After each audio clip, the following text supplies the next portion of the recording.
Welcome back to the Stronger by Science podcast. This episode has some new segments, including the airing of grievances, in which I briefly complain about stuff. Then we have Feats of Strength, in which we highlight some very impressive recent lifts and also pay tribute to a legend that passed away last week. In the main part of today's show, we have a Coach's Corner segment about metabolic adaptations to weight loss, followed by Question of the Day, which is a new segment in which Greg and I discuss things that we've changed our minds about throughout our careers. Plus, if you only come here for the food content, Greg is going to teach us how to make some stew. Finally, we interview Leigh Peele, who tells us about the early days of the evidence-based fitness movement, weight loss, and metabolic adaptation. As always, thank you for listening. Enjoy the show. All right, welcome back to the Stronger by Science podcast. This is your host, Eric Trexler. And before we get into the content today, sometimes people make mistakes. When you make a mistake, you got to own up. In the last episode, I failed to introduce Greg as my temporary co-host. And there have been a lot of rumors swirling on the internet that maybe he's been offered a full-time position. I just want to nip those in the bud and kind of address those head on. That was a mistake on my end. I should have been more clear. Greg is certainly not at all what you'd consider a permanent co-host. So hopefully those rumors, we'll just put an end to those. And for now, we're going to keep them temporary. We're doing the best with what we've got. So with that being said, I am lobbying to be a full-time co-host.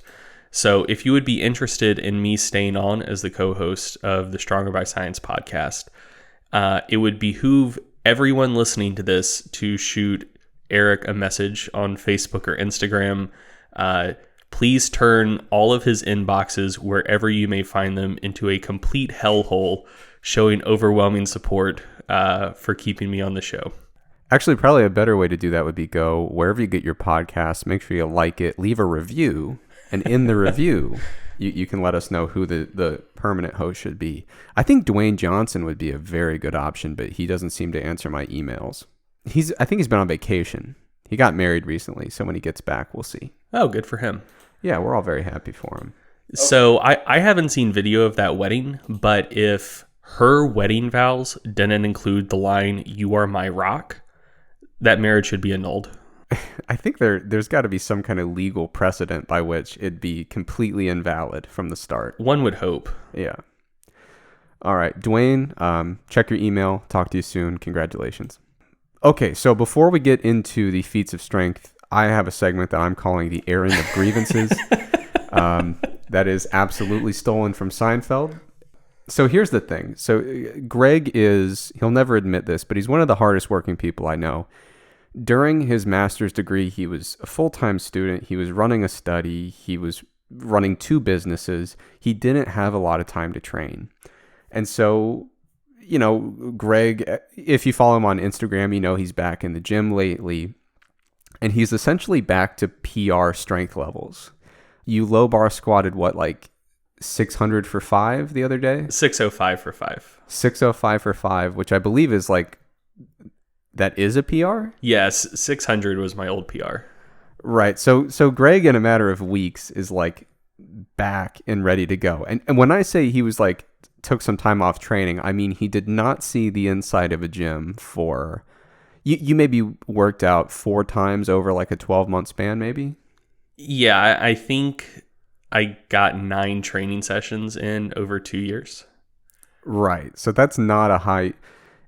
In the spectrum of training frequencies, that's toward the lower end. Correct, I think you would agree. I think there are some people who train 9 times in a week. So you hit that in a 2-year stretch, which is, that's low frequency. Now for me, I've been training around a hip thing, which we all know. I've got a hip thing, and then obviously finishing the PhD and then starting to work with Mass and Stronger by Science. I've had some professional stuff to check off my to-do list. But, recently I was okay, I'm going to get back into the power lifts, get my squat, deadlift, and bench right. But that was with really consistent training over the last few years. And I am so far away from my PRs. To give an example, the other day I put 73% of my squat best on the bar. Completely wrecked my back catastrophically, and I'm still not all right. Like, you saw me try to tie my shoes an hour ago. Tying my shoes is off the table right now. Yeah. And the thing that's most frustrating is not just that you're strong already, but you wrecked your back like the first week you got back into it, to the extent that one of our episodes, I won't say which, you literally recorded it from bed, laying down. Yeah, I couldn't sit up. We couldn't have you sit for an hour. So, well, one important thing to note is my back is, it will go from being really bad to just fine pretty quickly. So I don't know exactly what is going on structurally, but I kind of think that I think it's like generally kind of okay. But if something bad happens, like a nerve gets impinged, and as soon as everything just relaxes back there, everything's back to normal. So that actually happened prior to the last meet that I did. I slipped on some ice and landed awkwardly and hurt my back. And like 3 days out from the meet, I couldn't walk. And then on meet day, it was still very painful, but I was somewhat functional. Still put together a decent total. Way off what I was planning on, but I mean, still squatted like 650. Didn't affect bench. And I pulled what I needed to win my class. It was like 560, give or take. And then, but like, so I was still way off my best, and in considerable pain. And then 2 days after that, I pulled a trap bar deadlift PR. And everything was completely fine. So it's not like my back issues are like chronic issues, but it's chronically not a big deal at all most of the time, and then occasionally a very big deal for like 3 or 4 days, and then fine. Yeah, it's just, to me, it's like, I didn't take anywhere near the layoff you did. I'm still infinite, like, I can't even see PR territory from where I'm at. And the fact that you like wrecked your back to the extent like you were in bad shape and you're already fine.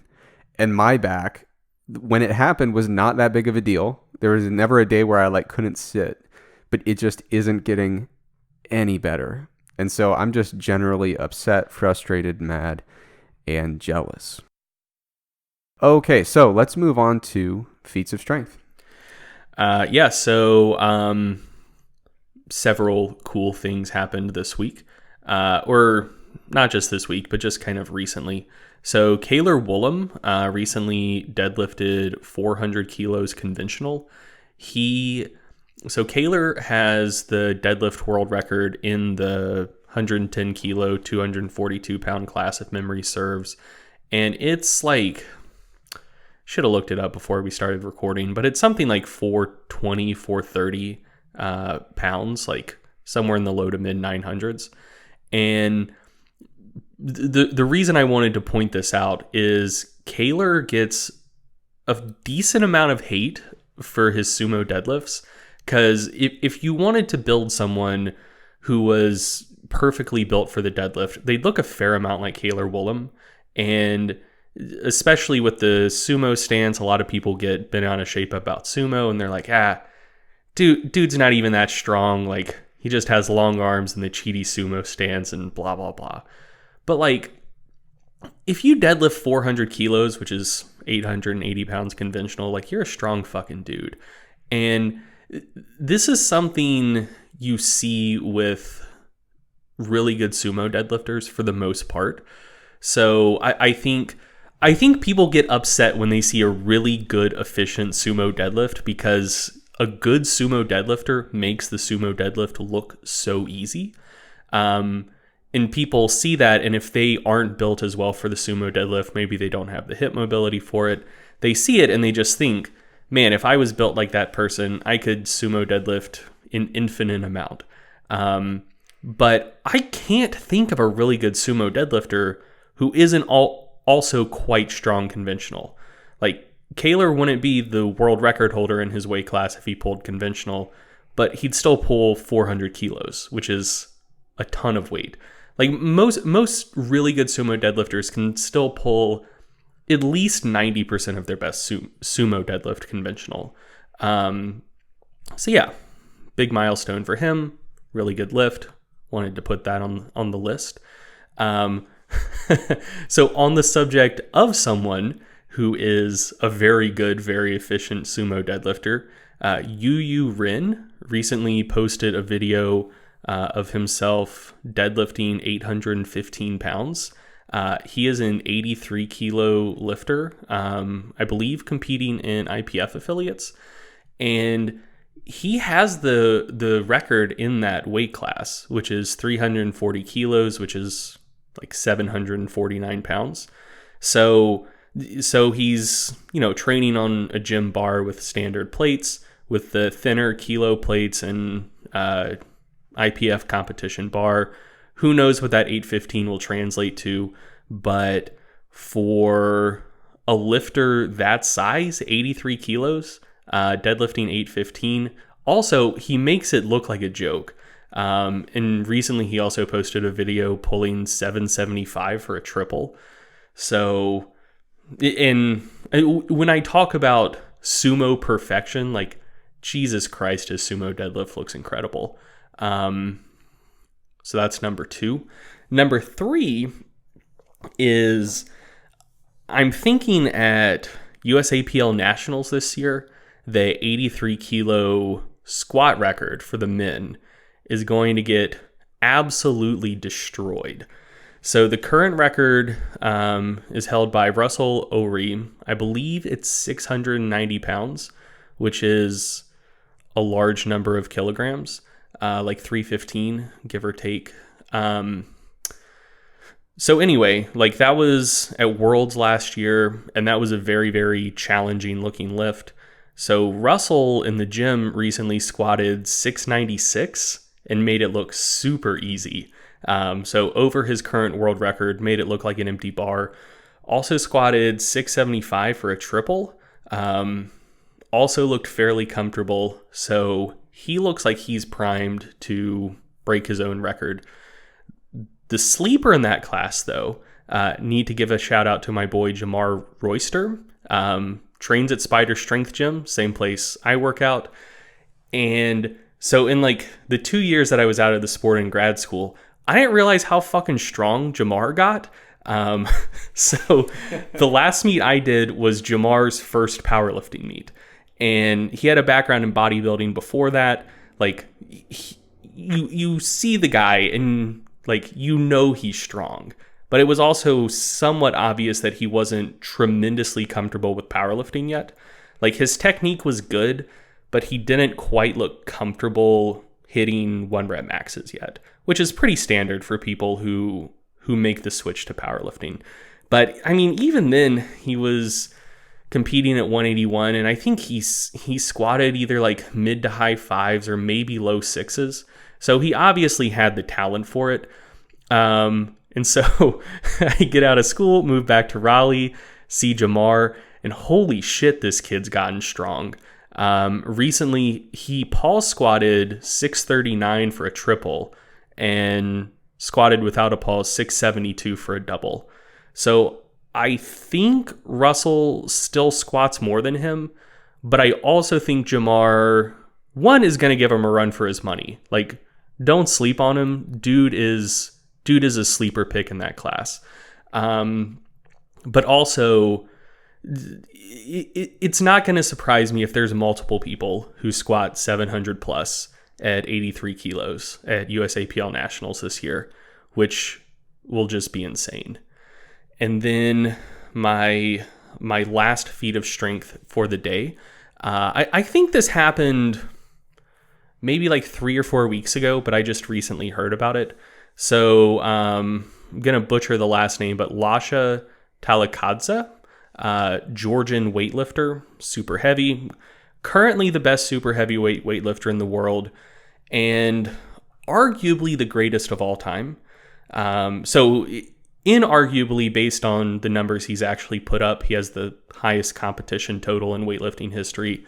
The reason it's arguable is he hasn't been at the top for that long, so he hasn't taken down as many world championships and Olympic medals as some of the past greats.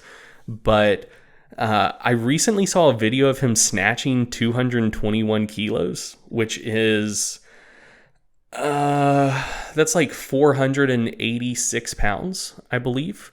And I mean, like a max snatch never looks hard. Like it doesn't look like a max deadlift, but Can't grind a snatch. yeah, for sure. But I mean, just looking at it, like it looks like he has more in the tank. Like oftentimes a max snatch or clean and jerk will still maybe look a little bit shaky, but God, he made it look like a joke. And on the same post of him snatching 221, Gregor from Hook Grip also said that there's a video floating around that he hasn't posted yet of Lasha clean and jerking 267, which is, I believe, 590 pounds. And like, so one of the things that makes me a little upset about weightlifting currently is just how much better Lasha is than every other super heavy, because he doesn't have to hit his max numbers to win competitions anymore. The class just isn't as deep as it used to be. And like, I'm pretty sure he won worlds last year by like 24 kilos or something crazy like that. So I don't know if we're ever going to have occasion to see Lasha have to push himself in competition, or whether he's just going to keep breaking his own total record by 1 kilo at a time. But I mean, if he went 221, 267 in the same competition, that would just be stupid. And like, I think everyone loves him just because if you don't know who this guy is, just search Lasha and then TAL, and the rest of his name should pop up, so you don't have to worry about spelling it. And just like look at the guy and how much joy he lives with. He just looks like a huge, generally jolly bear of a man, and probably the strongest weightlifter who's ever lived. So I think that does it for my feats of strength for the week. Yep, I'm going to swoop in with one. And we've had bodybuilders on Feats of Strength before. We had Dexter Jackson. We've also used this segment to memorialize strength athletes that have passed. And unfortunately, about an hour before we started recording, we just heard that, unfortunately, Franco Columbu has passed away. So I believe he was 78. Franco Columbu, absolute legend. He's another one of those guys that whenever you saw him, pictures, videos, he just looked like he was loving it. You know what I mean? He seemed like a very joyful, really happy dude who just loved everything about the world of iron, you know? So everybody knows him, obviously, as a bodybuilding legend. I believe he won both the Mr. Universe and Mr. Olympia titles, at least in his class. But you know, back then they would have like the weight cutoffs, height cutoffs, depending on which organization. This is, I mean, the infancy of bodybuilding, really, as in terms of like the modern competitions that you see. So things have changed a lot in bodybuilding, but whenever there was a short class or a kind of a lower weight cutoff, it was always Franco. And whenever they had the taller weight class or the heavier, it was Arnold, you know. So if you don't know their background, they were great friends. They really did. It's hard to overstate how much attention and value they brought to the bodybuilding world. You know, they were kind of the face of it. As I was mentioning, though, Franco, not just a bodybuilder, really did just about everything you'd hope to do in the strength world. You know, he did 1977, did the World's Strongest Man competition. It was known to be a very good lifter in the powerlifting realm of things. So this is based on Wikipedia numbers. I'm not like a strength historian by any means, but best bench press was listed as 525, best squat is 655, best deadlift as 750. So I didn't know about the bench and squat, but the deadlift is pretty well documented. Yeah, there's apparently rumors that in training he had deadlifted over 780. Don't know if that's verified or not. I mean, dude's stage weight was 185, right? Yep. Yeah. So those lifts were probably done at somewhere in the vicinity of 200 pounds. Probably, yeah. Which, I mean, those... Because you've never seen him not looking damn lean. Right. Yeah. So, I mean, a deadlift in the mid to high sevens at 200, I mean, that still holds up really well today. Yeah. And apparently he was also an amateur boxing champ back in Italy. So, like, he was just kind of like one of those guys that, like, if it involved being strong or punching a dude or anything within the realm, it's like, yeah, I'll give it a shot. But yeah, he certainly is one of the legends, one of the greats. Rest in peace, Franco. Thanks for everything you did for the strength world in general. And I think that does it for the segment. All right, so now we're going to move on to a segment called Coach's Corner. And normally Greg uses this as a platform to talk about some stupid stuff about weightlifting or how to be strong or whatever. But this week I'm going to talk about nutrition and metabolism, which is what people really like. So because of some of the work I've done in the past, some of the articles I've written, I get a lot of messages on the internet about metabolic adaptation.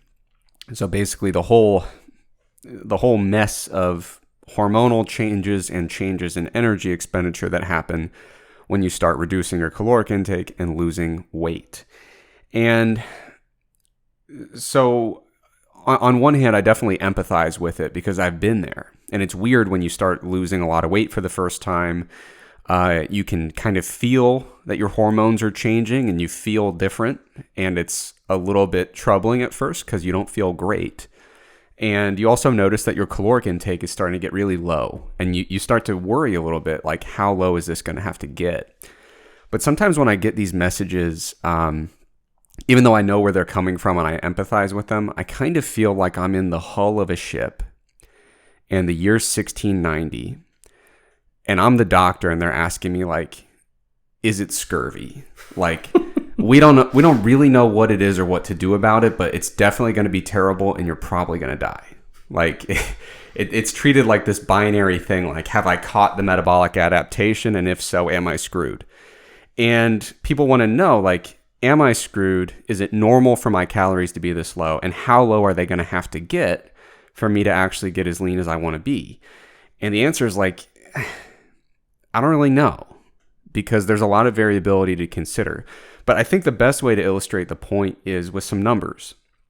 So using just like basic predictive equations, I kind of jotted down some numbers that were similar to a person my size. And, you know, in the off season, to maintain my body weight, just purely based on predictive equations with a pretty conservative activity factor, it might be like 2630, 2,630 calories a day. But what a lot of people fail to notice or recognize is metabolic adaptation happens in both directions. And I wrote about this many years ago with Eric Helms before we had a falling out and started to dislike each other a lot. But back then he was doing good stuff. Now he's a joke. But we wrote about this and we're like, based on the literature, it's not atypical when you're like kind of bulking. You can inflate your normal energy expenditure throughout the day by about 10% just as a function of overeating. Like, so when you're in a surplus, your metabolic rate, your total energy expenditure tends to ramp up a little bit, sometimes up to 10%. And so what that means is instead of eating 2630, now you're talking more close to 2,900 calories a day. And so then, you go through all this weight loss. For me, on a prep, I'll lose about 40 pounds, give or take. And at that point, a predictive equation would put me at like 2,300 calories. But metabolic adaptation works the other direction as well. So if I'm like 15% below that, now I've gone to like 1945. And that's for maintenance, correct? For maintenance, yeah. And so what we're talking about there is the swing that I'm noticing on my end is I used to eat like 2,900 and now I'm under 2,000 to maintain. Then I apply a deficit, which will probably be 300, 600 calories a day. All of a sudden, as an adult man, I'm eating like 1,450 calories a day. And I used to eat like close to 3,000 a day. And so sometimes you look at those numbers and you think something is going horribly wrong here.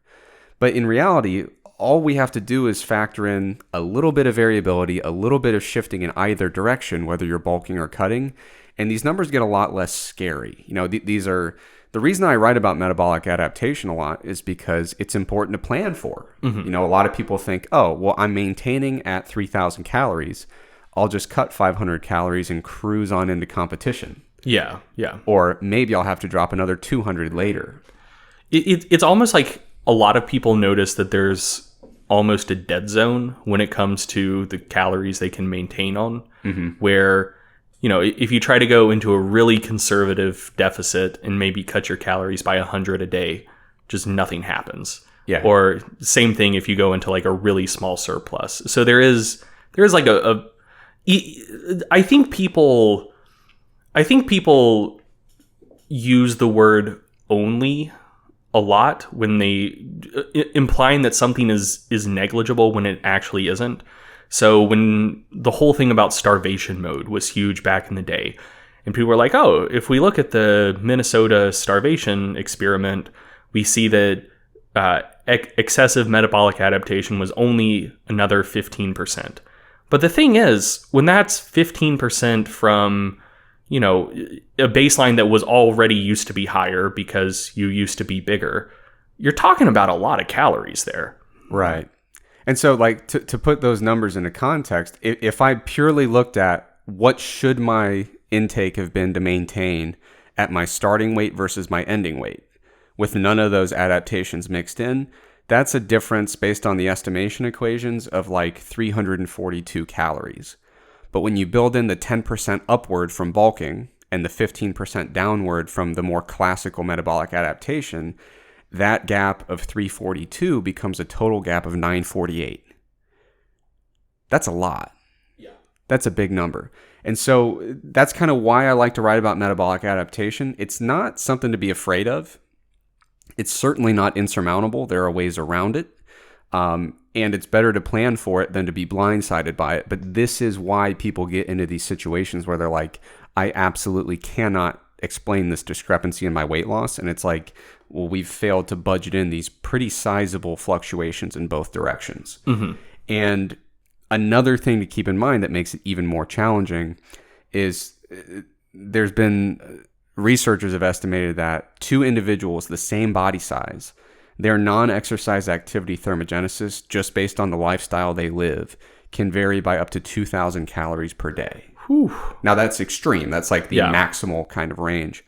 But it makes it, when you consider all these variations in overfeeding and underfeeding, and kind of natural variation in resting metabolic rate, and typical variation in non-exercise activity. And the fact that non-exercise activity tends to go up in a surplus and down in a deficit. Right. But when you consider all those sources of variability, when you look at someone else on Instagram and you say, why are they losing weight at 1,600 calories and I'm not? It really highlights how silly of a practice that is. Like the idea that you can just kind of eyeball it and be like, well, if they diet on that, then I should be able to lose weight on that. Yeah. So there's a lot of variability.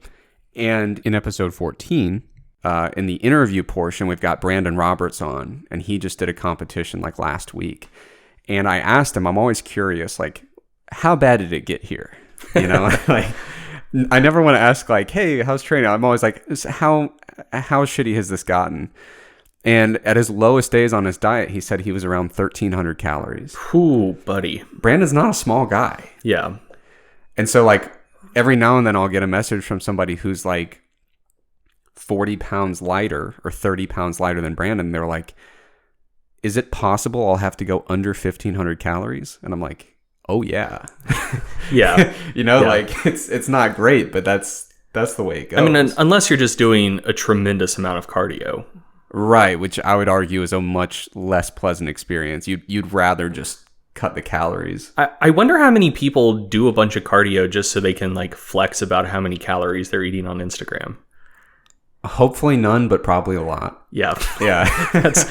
That's kind of what I think. Yeah, I mean, I'll admit my bias is that I'm extremely anti-cardio as a fat loss mechanism. I'm about as extreme as you get on that spectrum.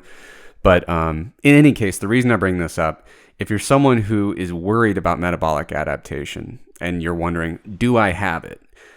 The more valid question based on the research is not do you have it, but to what magnitude are you experiencing it? This is a thing that happens on a spectrum. Some people are more responsive to it than others. And more importantly, these things are all quantifiable. There are no mysteries here. There are reasons for these changes that can be troubleshot. You can get with somebody who has an understanding of this literature and start to figure out how you can start to make this a more tolerable experience, how to mitigate some of these things. But yeah, the important thing is it's nothing to be worried about or scared about. It is something to plan for. It can certainly be overcome. Okay, so it's not scurvy. It's not like all your teeth are going to fall out and then we're just going to push you overboard. Everything's cool. But yeah, that's probably the most common question I get is like people really panicked about it. And it's tough because when you write in and talk about it a lot, people are like, well, you're the one who told me to worry about it. And it's like, no, I told you to consider it, but not to worry about it. Yeah. Now we've got a special part 2 to this week's Coach's Corner segment, and I'm going to let Greg take it away. Yeah, so oftentimes in Coach's Corner, we'll tell you what is a good idea to do or a good idea to at least try, but I actually want to make you aware of something that you very much should not do and probably should not try. I was recently reminded of this just earlier today, and every time I'm reminded of it, I think it doesn't fully stick because of how outrageous it is. And so the thing I'm going to recommend you not do is collect your urine and inject it into yourself. So you may ask and say, hey, why would that even be a thing that would come to mind in the first place? And so famous or potentially infamous biohacker Dave Asprey of Bulletproof Exec fame wrote an article for his blog back in 2017 about collecting your own urine and injecting it into yourself as a way to treat allergies. And what reminded me of it is someone messaged me on Instagram and sent me the article and said, hey, Greg, this doesn't seem right. Do you have any insight? And I said, yeah, don't do it, man. Like, so it's a controversial approach in the medical field, I think. Yeah. So my favorite line of this article is, urine injection therapy is controversial in the medical world, which, like, no, it's not. Controversial implies that there are two sides of the discussion to have a controversy. I'm pretty sure it's a very uncontroversial no in the medical world. And then the next sentence, many people say it's nonsense. Sidebar, yes, of course they fucking do. Sentence continues, and there are few, parentheses, if any, studies on it. And there are no links attached to that sentence. Like, the parenthetical, if any, is doing very heavy lifting in that sentence. So, anyway. But it does highlight the fact that the current medical literature is an incomplete literature. We haven't turned over all the rocks. Technically true, but I don't know how relevant that is in this case. But yeah, so just to kind of make a somewhat larger point, one of the things that people ask me to do the most frequently, either on this podcast or on the website, is to do like quote unquote debunking work. And generally that's not what I'm about. I think that, I don't know, I think people oftentimes are just like too aggressive with debunking, don't exercise the principle of charity sufficiently. Oftentimes it comes across as somewhat bad faith. And I think it also just isn't all that useful, because for the most part, if you're if you're coming out really hard against an idea, generally you're communicating that to people who generally agree with you already. And so it's more just like getting kudos and backpats from your tribe versus getting the information to the people who could potentially benefit from it. And just generally the way that most like quote unquote debunking is done, things aren't phrased in a way that will help build a bridge to help like convince people who may have believed previously the thing you're trying to debunk. And so, yeah, don't do much debunking. Don't do many call outs. Because I think most people in the fitness industry generally mean well and aren't just complete charlatans. But anytime I attempt to give Dave Asprey the benefit of the doubt, and I remember he wrote an article about injecting yourself with urine, and then another one about how you should drop your pants and get 15 to 20 minutes of direct sunlight per day on your balls to boost testosterone. I have a tremendously difficult time doing that. So anyway, one of the rare call outs you're gonna hear on this podcast or from Stronger by Science stuff in general, don't sun your balls, don't inject yourself with urine. Dave Asprey, generally am not of the opinion that he's a good faith actor. Yeah, and I mean, so Greg, I'm always the one who's like really cautious about like what goes into the podcast and what doesn't. And like when you mentioned this article, I was like, now that sounds slanderous. And then I thought about it and I was like, all you're doing is saying a thing that he published. Yeah, I mean, I'm not trying to put words in his mouth. Like, I know, you can read the article for yourself. No, I was like, it says collect your urine in a sterile container and inject it into yourself, and that will help treat allergies. Like, come on. You know, I exercise a great deal of caution in that realm, and when you are much more restrained than I am. Yeah, and you said you were going to attribute those ideas to him, and I said that's completely out of bounds. Shame on you.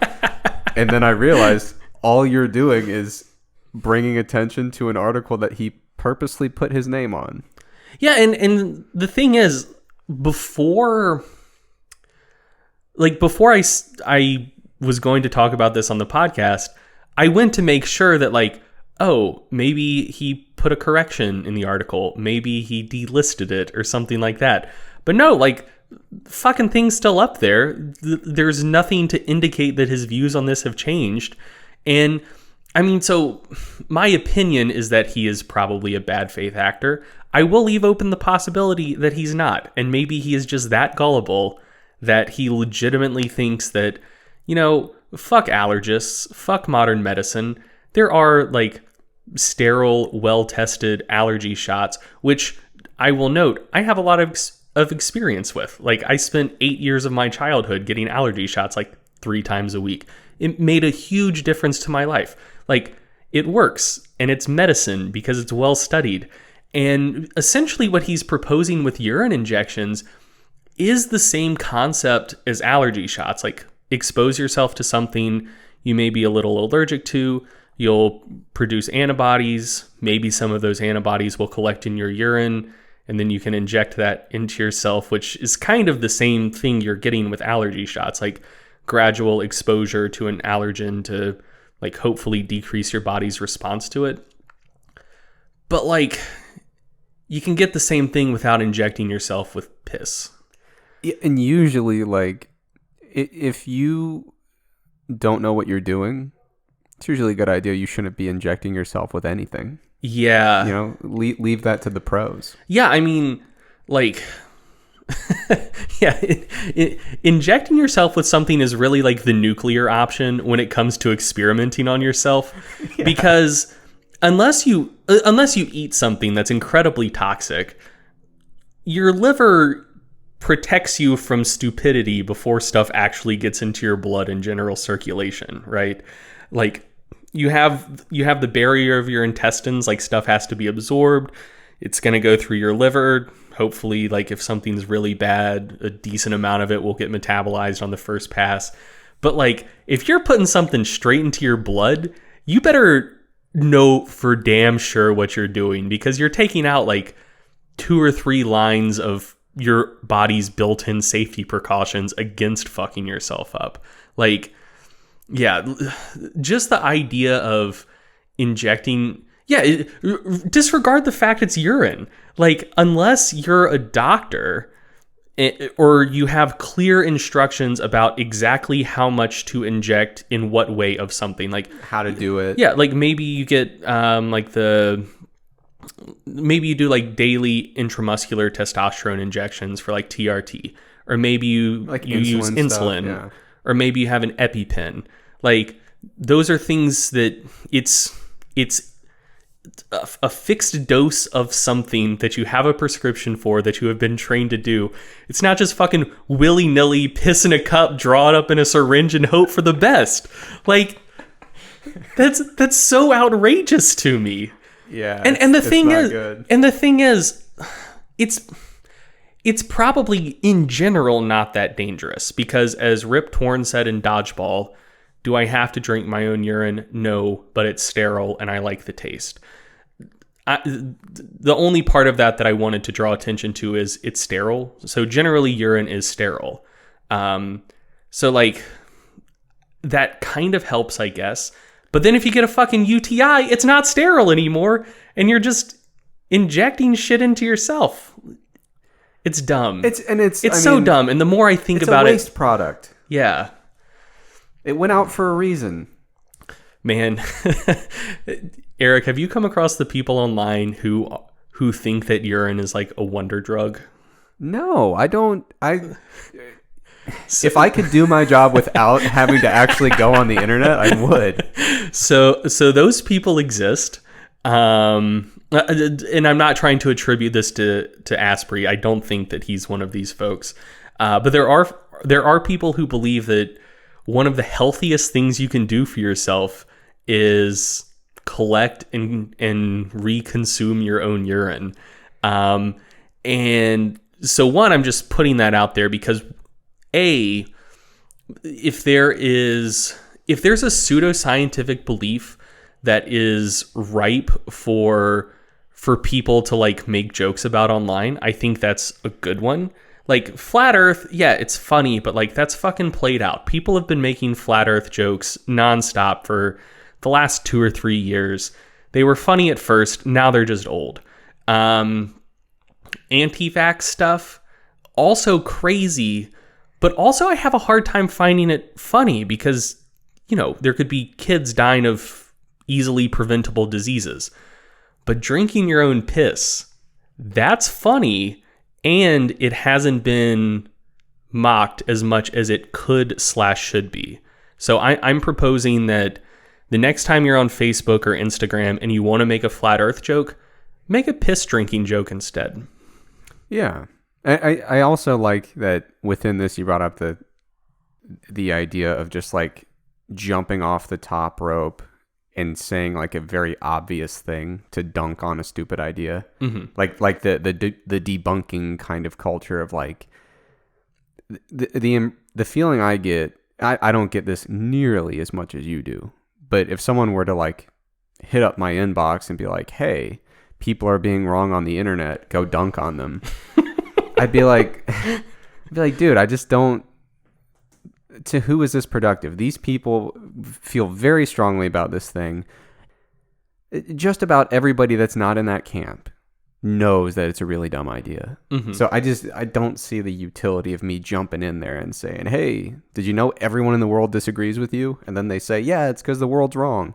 Like, that's going to happen 11 times out of 10. So if you go into that hostile territory and tell them they're doing dumb stuff, they don't care. They've heard it before. Yeah. They think you're an idiot. And if you do it to your people and say, hey, look at these people I'm dunking on, then you're just going to get the like 30,000 likes, slap on the back. You got him this time, Greg. Like, I just don't see a lot of utility in that. No, I agree. And I think what you said contains a lot of truth, that if you're going for a dunk and not just trying to calmly explain stuff, it's probably just going to reinforce what they already think, because a lot of those beliefs are kind of conspiratorial. Like, modern nutrition or modern medical science has been like corrupted by big money interests and big pharma and blah, blah, blah. And like, it's all wrong and fraudulent. And then if you come in and say like, hey, guess what? Modern medical and nutrition science disagrees with you. Like, that is reminding them of a core tenet of their beliefs that like, yes, these people disagree with us and they're all wrong and corrupt. Right. Like it's not meeting people. It's not meeting people where they are and communicating with them in a way that will be effective to change hearts and minds. So the one thing that I will do sometimes is like, if someone's wrong, I often don't care, because a lot of times, I mean, if it's something lifting related and someone just says something I generally disagree with, I'm not going to get worked up about it, because generally it just doesn't matter. So, for example, there's a ton of people who will claim very confidently that, you should do 2 sets of pulls for every set of pressing you do. And that's like the key to saving your shoulders or something. I don't necessarily agree with that. And I also generally disagree with how confidently they state it, because they state it as if it's a proven fact. Right. When, to the best of my knowledge, there's absolutely no research on it. Or if there is, it's maybe weak and circumstantial. But like, what's the worst case scenario here? Someone does a bunch of rows and now has big lats? Like, fine. Like that's not something I'm going to go out of my way to ferociously combat, because like, I think it's probably wrong, but it's not harmful if someone does it. It's the difference between somebody being like, hey, I enjoy a ketogenic diet. Like, fine, I'm sure you're going to do fine with it. Versus like, hey, I have an infant and I only feed them ground up beef. Well, I mean, there's a way to find out if that's the best diet for infants. There is, yeah. So a few months ago, Lane Norton got into it on Twitter with what's her name, Michaela or something like that. I think it's Michaela. Okay, Jordan Peterson's daughter, who like is a very vocal proponent for the carnivore diet, which is exactly what it sounds like. If you know what it means to be carnivorous, you know what this diet is. Which like, for adults, I mean, it's probably not the best idea. Like, scurvy exists, but it also doesn't strike me as a diet that people are going to have perfect adherence to. So whatever. I think it's kind of dumb, but if an adult wants to try it, I don't care. Like, I'm not going to lose sleep over it. It's a bad idea, but you're allowed to make bad decisions. Correct. As an adult. Yeah. So if memory serves, she said something about like having her kids do it. And I'm no pediatrician, but my general understanding is that kids benefit from having more in their diet than just steak for like optimal growth and development. And so like Lane said something and called her out, and they got into a big argument. And then the crescendo of the argument, at least for me personally, was she was like, well, there's one way to settle this. My kid can beat yours in a foot race. And I was like of the many ways that one could potentially resolve that issue, like, oh, let's check out PubMed. Okay, like you're not that into the medical science. Like, I don't know, like, do a case study with like a single individual, whatever. Yeah, or you could be like, hey, look, my child with these different developmental markers is everything's fine. We're doing great. Yeah, like there are many different ways that one could adjudicate that argument with varying degrees of rigor. But jumping straight to, well, my kid's fucking faster than yours, therefore you're full of shit, Lane. Get off Twitter. Like, that was tremendous. Like that much like the injecting piss article is one of the things that every time I remember it happened, I just laugh. Like it's like a Kafka-esque moment where just the pure absurdity of it, the only thing you can do is laugh at it. It's all you can do. All right. So moving on to our next segment, we have one called Question of the Day. And the question is, what are some big things that you've changed your mind about over the years? I definitely have some that come to mind immediately for me, but I'm going to kick this over to you to start with, Eric. What are some things that you used to believe very strongly that you've, I don't know, maybe just generally changed your opinion on or possibly done a complete 180 about? Yeah, it's a good question. I also think it's kind of like a gut check for people that say like, oh, I'm evidence-based in my approach. It's like if someone is, but they've never changed their mind on anything, it kind of makes you wonder if they actually do continue to seek new evidence and implement it, you know? I mean, maybe they are that one person that all of their first assumptions were entirely correct, but probably not. So I've got a few in mind. Some are training, some nutrition. On the training side, I grew up, my first exposure to bodybuilding was from one of my wrestling coaches back in the day. Really great dude, and we trained together. We really got after it. But a lot of our workouts were from like the muscle magazines. You know, it'd be like the page you rip out and be like, hey, this is what we're doing for the next 4 weeks or whatever. And a lot of those really emphasized the like bodybuilder split. So like, we're going to go in today, and we would often add stuff on top of it because we just really like training, man. And so we'd be like, so we're going to start with this, but really what's going to happen is we're going to go do chest for about 90 minutes. You know what I mean? And like, if you're doing chest for 90 minutes, it's a lot of chest for one day. Yeah. And so a lot of my first exposure to training in the bodybuilding context was extremely high volume per session. And for a long time, I thought that was the way to go.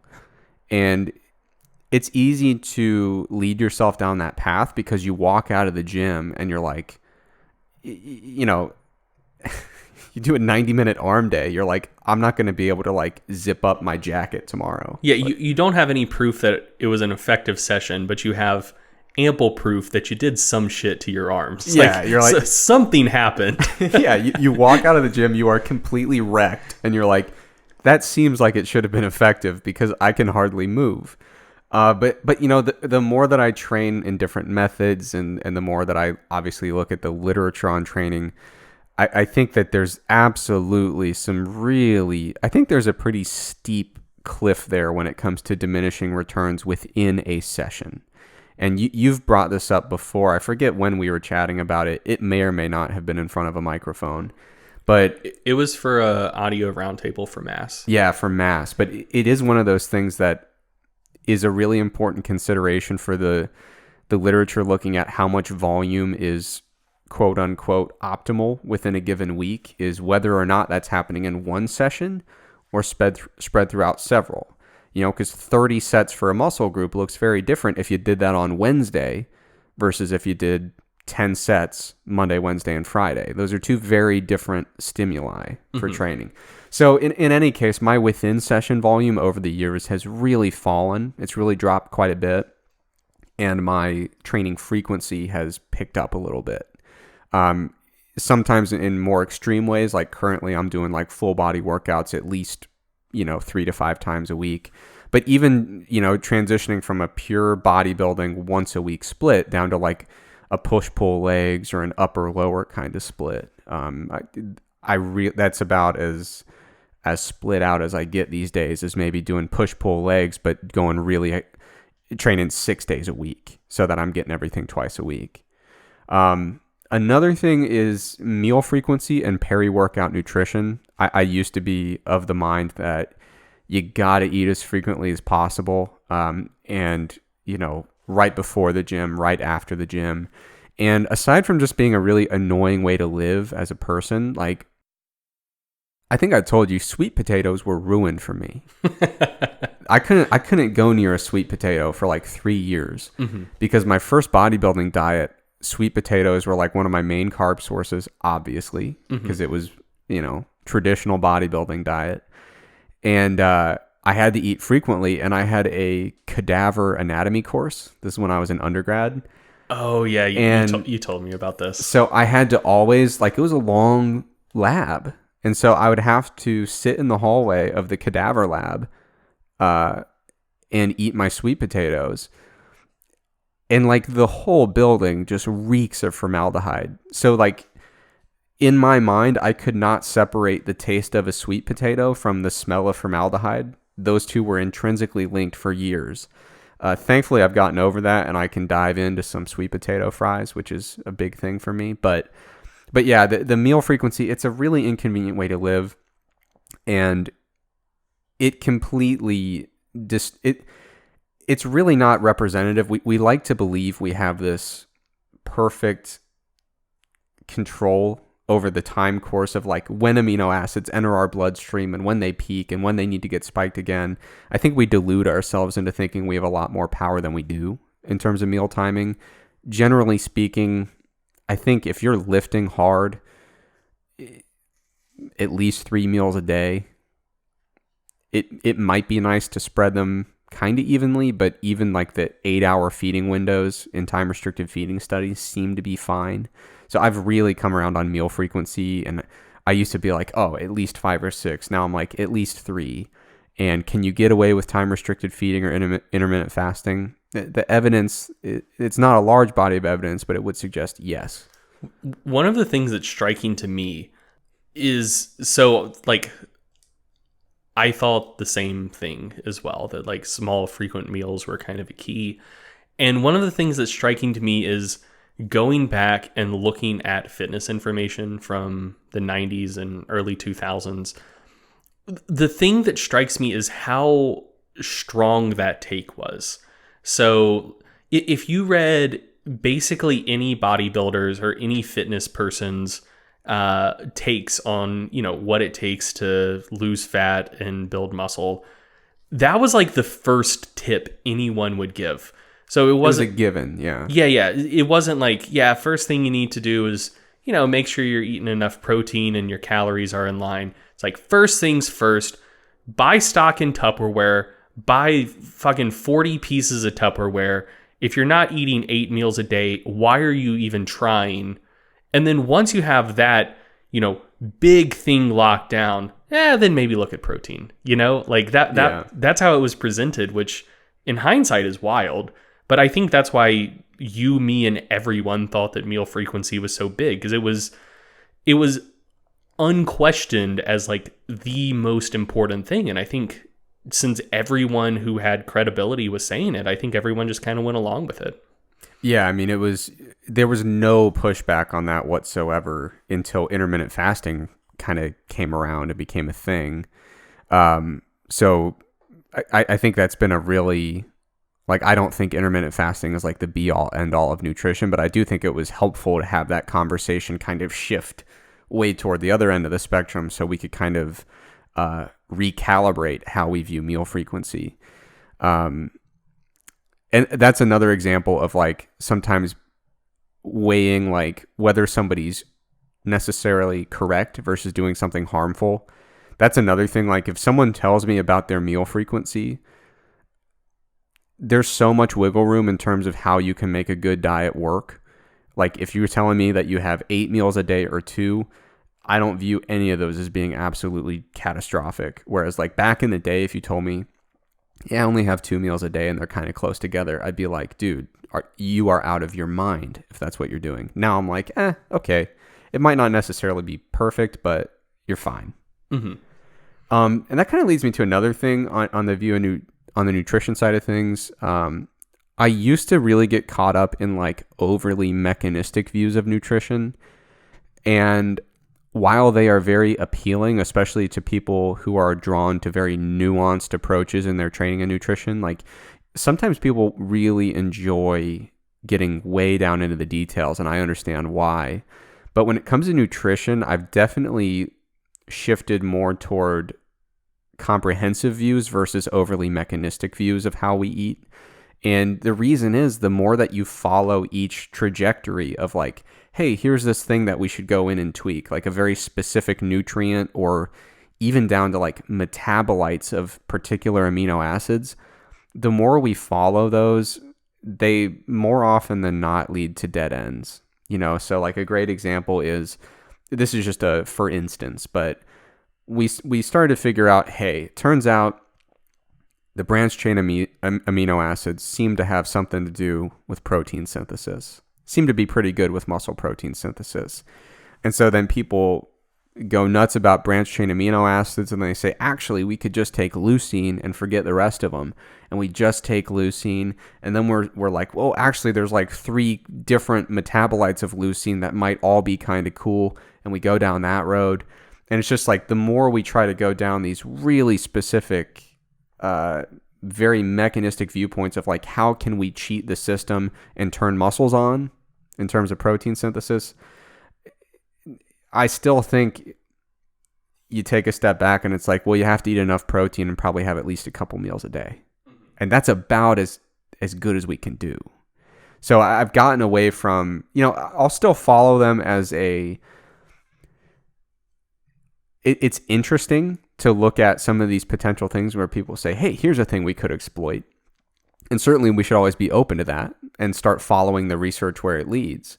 But I follow it more with interest and less with optimism, if that makes sense. Yeah. Like I'm a lot more skeptical when someone says, hey, here's this thing we can exploit. I'll be like, interesting. Let's see if it works. Usually we end up falling back on some main core nutritional principles. I gotcha. Yeah. And then finally, my eagerness to use dietary supplements has changed a lot. Back in the day, when I was first getting into fitness, I was so stoked about just about anything that seemed like it might be useful. Like back in the day, I made a pre-workout when I was in college, like just bought all the ingredients and mixed them together because it was fun. And it was still a good, there are more destructive ways to spend your time as a young man. So it was a good learning experience, I think. But man, I look back at the stuff I put in it and I'm like, God, all of that was useless. Like almost every ingredient. Do you remember what it was? Oh, yeah. So I remember I'd put in obviously caffeine and creatine. I'd put in beta alanine. I'd put in L-arginine, which tastes horrible. I've never had arginine. It's terrible. And it also, fun fact, doesn't work. And I put in branched chain amino acids, which were unflavored, which tasted like rubbish and didn't mix at all. So there'd just be chalk at the top of my drink. Wait, I think you may have had bad stuff.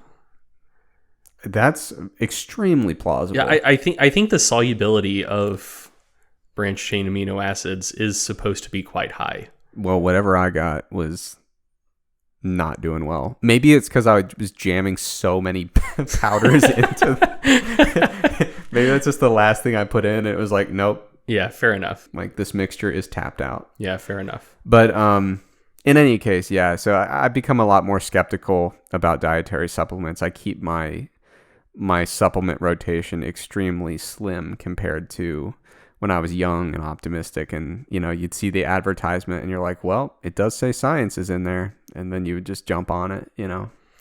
Yeah. Did you ever use glutamine? I did. I think, I think that was also in the mixture. Okay.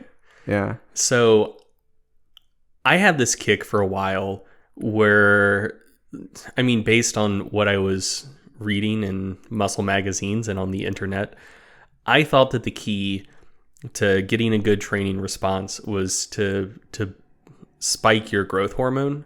And so there was that one study on glutamine from way back in the day where it apparently increased post-exercise growth hormone production by like 1,200% or something like that, which to the best of my knowledge, that study was never replicated. But you really only need one study for supplement marketing copy. Correct. And so I used glutamine. There was some research looking at the post-workout growth hormone spike from using pre-workout melatonin.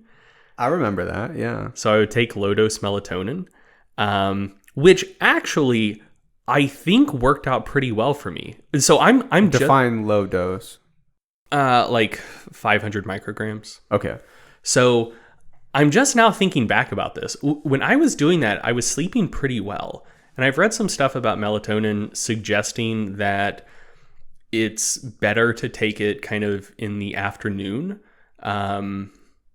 when melatonin levels would start gradually rising in the first place. And then when evening and night hits, kind of once you have that process rolling, your own natural melatonin production can take over. I don't know how much research there is on that, but I know I've seen that proposed as a way to use melatonin. And thinking back about that time period, I was actually sleeping quite well. So maybe that was good, but not for the growth hormone. And then also training fasted. So and so that was during a period where, just to give context about how stupid I was, I thought that like a high meal frequency was necessary, but I also thought I needed to train fasted to spike my post-workout growth hormone. And so that meant skipping my pre-workout meal, which meant that I was still eating like 3 hours before I went to the gym. So I was nowhere particularly close to a fasted state. So but you trained in a 3-hour fast. Right. I mean, but back then it was like, oh, you're supposed to eat every like 2 or 3 hours. So if I hadn't eaten in 3 hours and I wasn't going to eat until after the gym, so I was going to go 5 hours between meals, I was like, holy shit, could a human be more fasted than this? So yeah, I used to do that. I'm sure you remember back in the day, people would talk about waking themselves up to like chug a protein shake. Oh, hell yeah. Yeah. And I'm like, dude, sleep is worth so much more than that. Yeah. So I actually had a system worked out to do that. So I am a really heavy sleeper. And the only thing that's going to wake me up in the middle of the night is if I have to pee, like it's literally an emergency. Anything else I'm going to sleep through. I've slept through a hurricane. I've slept through a gunshot in my room. No one was trying to shoot at me. That's a long story. Anyway, like I sleep through everything. So what I would do to make sure I could get my middle of the night protein is I would chug like over half a gallon of water right before I went to bed. So I would wake up at like 4 a.m. needing to pee, and I would have a pre-mixed protein shake like sitting right next to the toilet. So when I went to pee, I could just grab the protein shake and chug it and make sure that I was never catabolic. You're lucky you didn't just start pissing the bed every night. I mean, I don't sleep that hard. So, okay. Now into some of the stuff I had written down. I mean, like, dude, it's one of the things that is made clear to me is how much I've changed my mind about, because one of the things that at least once or twice a week this happens, and it always makes me cringe a little bit, is I'll see something that I previously wrote like a long time ago get linked somewhere on the internet, and someone says, well, Greg Nuckols thinks XYZ.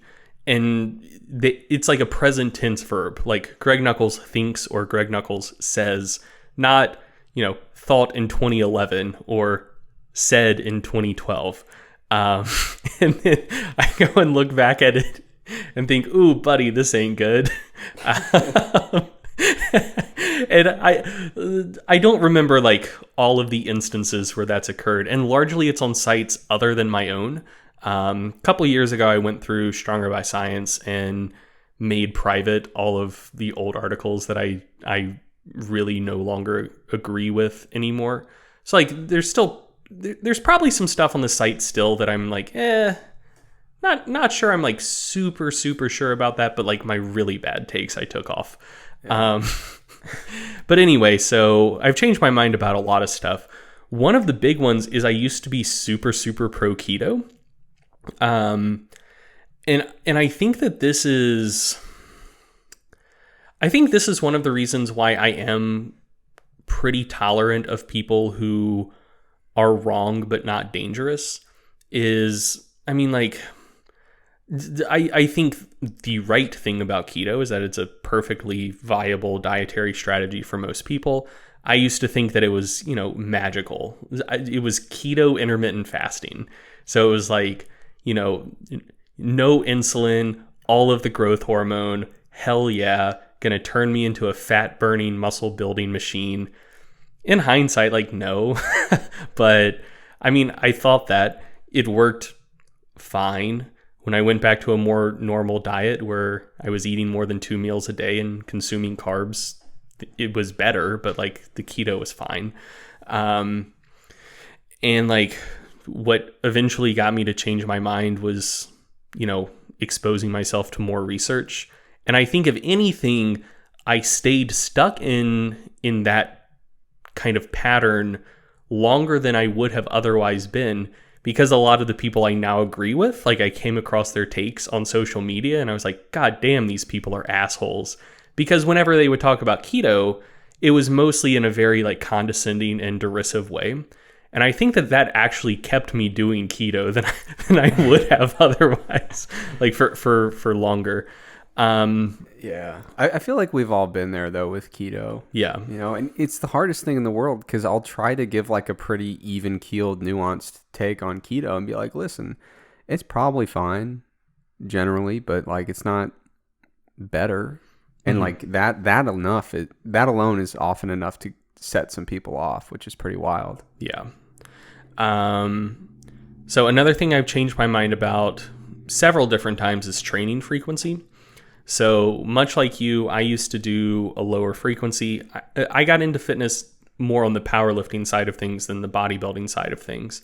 But this was during a period of time when like Westside was still the biggest name in the game. And Louis advocates like little workouts for like accessory work, but the main template is, 2 lower body days a week, 2 upper body days a week. And this was also around the time that Jim Wendler was starting to get more popular. And I don't know really what he says these days, but back then, one of the things that he was really pushing is like, lifters don't emphasize recovery enough. Like maybe some of these guys are training too much, too frequently, not giving themselves adequate time to recover and adapt. And so what I ended up doing was like a modified Westside template where I was doing like 1 week would be 2 lower body and 1 upper body day. And then the next week would be 2 upper body, 1 lower body day. So it was basically taking the standard template and stretching it out into 9 or 10 days. And I thought that was like the perfect balance of, Louis' perfect system combined with the insight that people need to take more time to recover. And so, yeah, like my typical frequency for like my first few years of training was about 1.5 times a week on average. And then I got really into Shaco stuff, which was somewhat higher frequency. I got into the like MSIC programs pretty quickly, which if memory serves was like squatting 3 or 4 days a week, pulling 2 or 3 and benching like 4 or 5 days a week, give or take. Had a fair amount of success with that. Then experimented with Bulgarian style training, which was, ramping my frequency up from, squatting 3 or 4 days a week to 2 or 3 times a day. And getting in probably averaging about 15, 17, probably averaging between 16 and 18 squat and bench workouts a week. So like the super high end of things. And I was like kind of an advocate for high frequency training for basically everyone for a while. And now that's been significantly moderated. Like I do think a frequency of at least twice a week is generally going to be better for most people, for most lifts, most of the time than a frequency of just once a week. But I'm much less in the, 3 to 5 plus days per week camp than I once was. Another just general thing is I'm much more accepting of inter-individual differences than I used to be. And I think the thing that helped the most with that was actually coaching people. And this is something that I've noticed. folks who actually coach or are personal trainers or like, work to try to get humans bigger, stronger professionally tend to be incredibly understanding of inter-individual differences, because when you've worked with hundreds of people, you see like, oh, some people look at weights and put on 20 pounds of muscle and get way stronger. And some people are as consistent and as hardworking as you could ever hope that they would be. And, every 5-pound PR is a cause for a massive celebration because it took 4 months to get there. And they still only bench like 185. Like, you see both ends of that spectrum. And when I was like young and confident and obviously quite gifted for lifting, I thought that I was making better gains than everyone else just because I was so much smarter than them and training so much harder than them. And then when I actually started coaching people, I realized like, oh, I'm full of shit. Like, people just respond to training differently. And I mean, like, that's also hammered home if you read research and understand how variance works. But I mean, the thing that did it primarily for me is just actually training people and seeing that firsthand. And then kind of along with that, kind of a meta shift that has happened for me is just the strength of my takes in general has generally gotten a lot weaker. So I used to be one to pretty confidently proclaim like, X is better than Y and for these physiological reasons. And like, that's just how it is, bro. And these days I'm much more willing to say like, when you look at the research, it seems like this is better than that on average under these circumstances. These may be some of the underlying mechanisms, but there's a lot we don't know yet.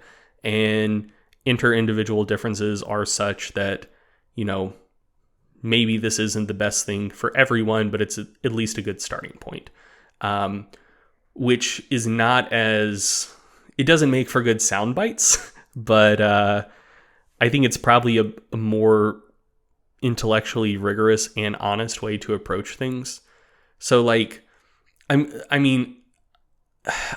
think if you asked me 5 years from now, what things did you used to, have really strong takes on that you've done a complete 180 on? I don't know that I'll be able to come up with anything because I don't know that I have that many strong takes other than stuff that's basically completely obvious. Like, hey, the first law of thermodynamics exists. If you want to get big, you should probably eat a fair amount of protein. Just the things that I believe strongly are things that I would be horrendously shocked if they turned out to be false. And now it's just kind of, I have opinions that lean one way or another that I don't hold incredibly strongly for the most part. I'm very interested that this is one of yours because if anything, I've been working on moving the opposite direction. So I think because most of my writing for the last 6 years or so has been purely academic for journals, It's like if you put a statement in a research paper, it's almost like it's viewed from a different perspective. Like if I read something from a lay press article about fitness, I look at it and I say, under what conditions might that statement be true? I try to be kind of charitable with it. But in like the peer-reviewed academic setting, if you make a statement, I feel like people view it as, is there a condition in which that's not true? And in that case, they say, you got to get that out of your paper. Like, that statement's not right. You have to remove it from the paper. Or put like 17 qualifiers. Right, yeah. And so what I realized when I first kind of got back into non-academic writing was I need to stop having 19 caveats for every statement I say. Like there's a middle ground. And so I think it's interesting that I think we're both working our way toward that comfortable middle ground. Yeah. Of like, just because we come from opposite sides of that, the background. Yeah, like I used to have a lot of hot takes, and you used to have only cold takes. Freezing cold takes. And now we're both kind of working towards like lukewarm, like room temperature takes. Yeah, but no, I mean, honestly, like if you put something in a research paper that under some context could be falsified, you have to fix it. Mm-hmm. You have to put a million caveats or just punt and say, never mind. So yeah, I'm trying to increase the heat index of my takes, and you're, I think you're already there though. I think the stuff I've seen from you the last few years has been pretty nuanced. It's gotten a lot better. Yeah. I mean, I think you're referring to years ago. Probably. Yeah. When I go back and read the stuff that I wrote, anything from like mid 2015 to like early 2016 on, there may be a little thing here or there that I kind of disagree with, but for the most part, I'm like, yeah, this is still pretty good. It holds up. A lot of stuff prior to that, I'm not the most proud of. Yeah. And man, that's one of the things I guess I'm kind of worried about for up and coming fitness pros these days, because I feel like, I mean, back in the day, like Facebook existed. I think Instagram was there, but it wasn't big yet. And for the most part, like if people were putting takes out into the world, it was mostly blogging and then sharing the link to their blog on Facebook. And so if you weren't connected to many people, if you had like a super hot take that turned out to be a super bad take, maybe a dozen people would come in contact with it. And I had a bunch of those. But though they never stuck, right? Because like by the time my audience started growing, I'd kind of learned better and had went back and either like changed those articles tremendously or hid them. And these days with just the way social media works, I feel like one bad take can get, blasted to tens or hundreds of thousands of people. And maybe it's because someone's a charlatan and they're trying to swindle folks, or maybe someone is a good faith actor. They just don't know that much. They're inexperienced. But then the next time someone sees their name, it's like, oh, I remember that guy. He said some really stupid shit that one time. Oh, it's Greg, the go home and inject your piss guy. Yeah. I know this. I don't want to listen to him. So yeah, I worry about, I mean, nothing's ever truly gone on the internet, but I think it used to be easier to forget things on the internet than it is now. And so, yeah, I mean, coming up in the fitness space in 2012 versus 2019, I think it's a completely different world out there on social media. And I do wonder, so kind of to take a step back from this question, like, what have you changed your mind about? I think another kind of general meta question is, how easy is it to change your mind? And I think it makes it way harder to change your mind if you are someone who has a very well-known hard public stand on a particular topic. Because then there will be a lot of people who, very much agree with you about whatever this particular take is. And if you change your mind, you risk pissing them off. There's going to be a lot of folks who don't exercise the principle of charity and think that, this thing you said that was wrong, you knew it was wrong and you were just trying to lie to folks, even if that's very much not the case. And so then if you change your mind, how accepting are they going to be? Or do they think it's just a start of a new grift? And I think that just the more interconnected people are and the more just aggressive people are in general, the harder it makes it to change your mind. And I do think that that's generally heading in the wrong direction overall. I agree. All right. So next segment is a fan favorite. We've been going back and forth. Everybody knows Greg and I both like to spend some time in the kitchen. A lot of my recipes tend to be pretty macro friendly, but this time Greg actually has a recipe that is also pretty macro friendly. So I don't want to give it away, but Greg, go ahead and take it away with recipe time. Yeah, so this is less of just one fixed recipe and more of just a general recommendation. And that is If you're looking for something that can have really, really good macros while also being really flavorful and very low maintenance, I think people sleep on stews too much. And I think people do that because stews tend to not be incredibly macro friendly. So like a chicken stew might be cream based, which obviously isn't macro friendly at all, unless maybe you're doing a traditional keto diet.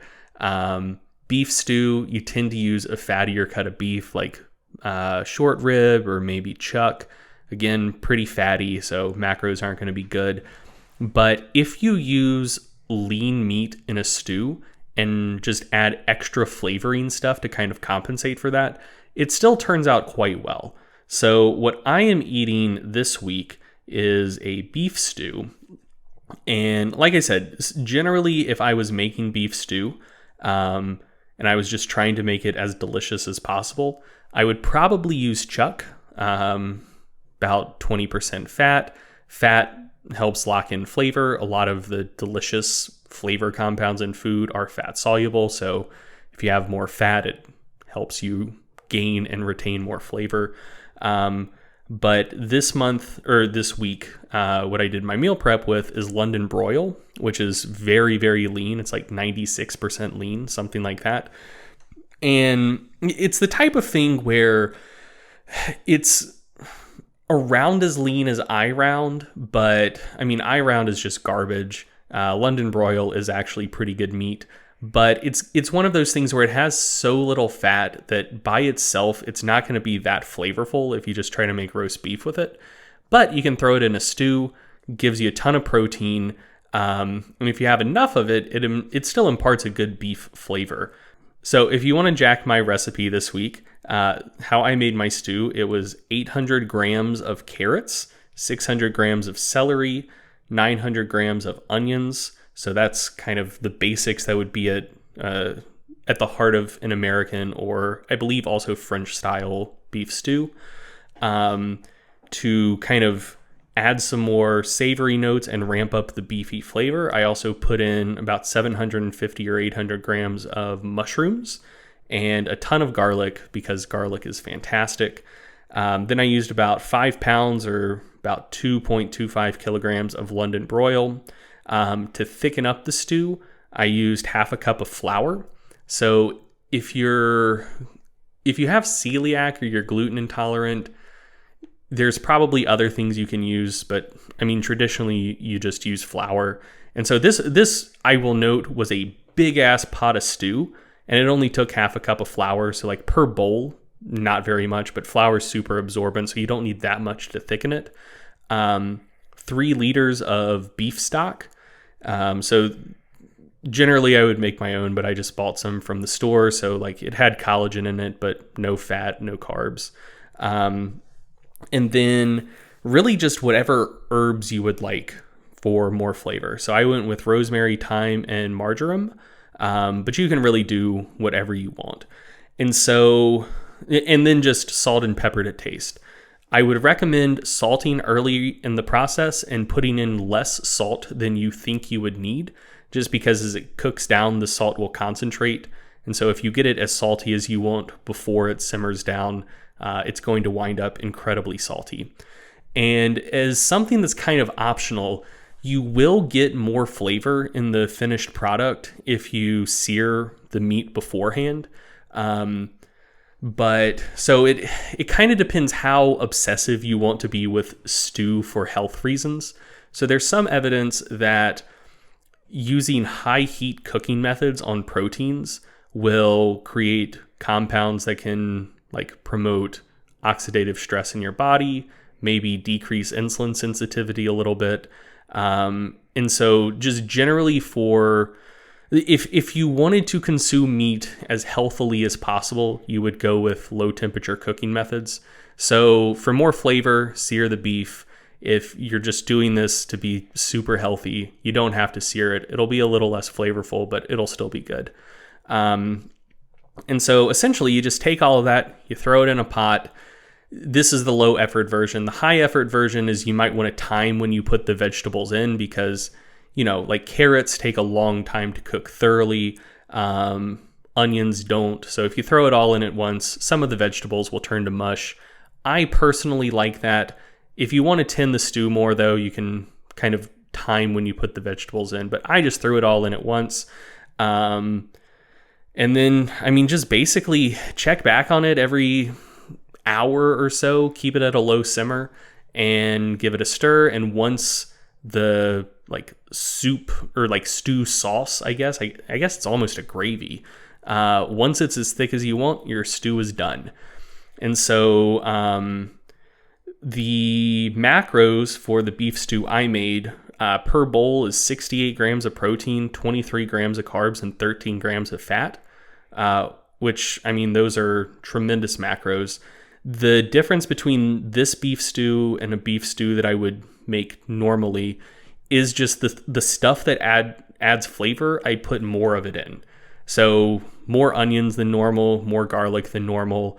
The fresh herbs I put twice as much of those in as I typically would, just because this is a lower fat product, and so it's not going to be quite as good for holding on to flavor. So you have to add extra flavor to compensate, but you can compensate, and it still has a pretty good mouthfeel. Like the flour does good work for thickening it up and making it feel like a rich product, without having to have all of the fat. So if you've never tried to make macro-friendly soup or stew, I would strongly recommend it. It's not that hard. Really, as long as you go with fibrous vegetables and lean meat, it's hard to go wrong. The macros are going to come out pretty good.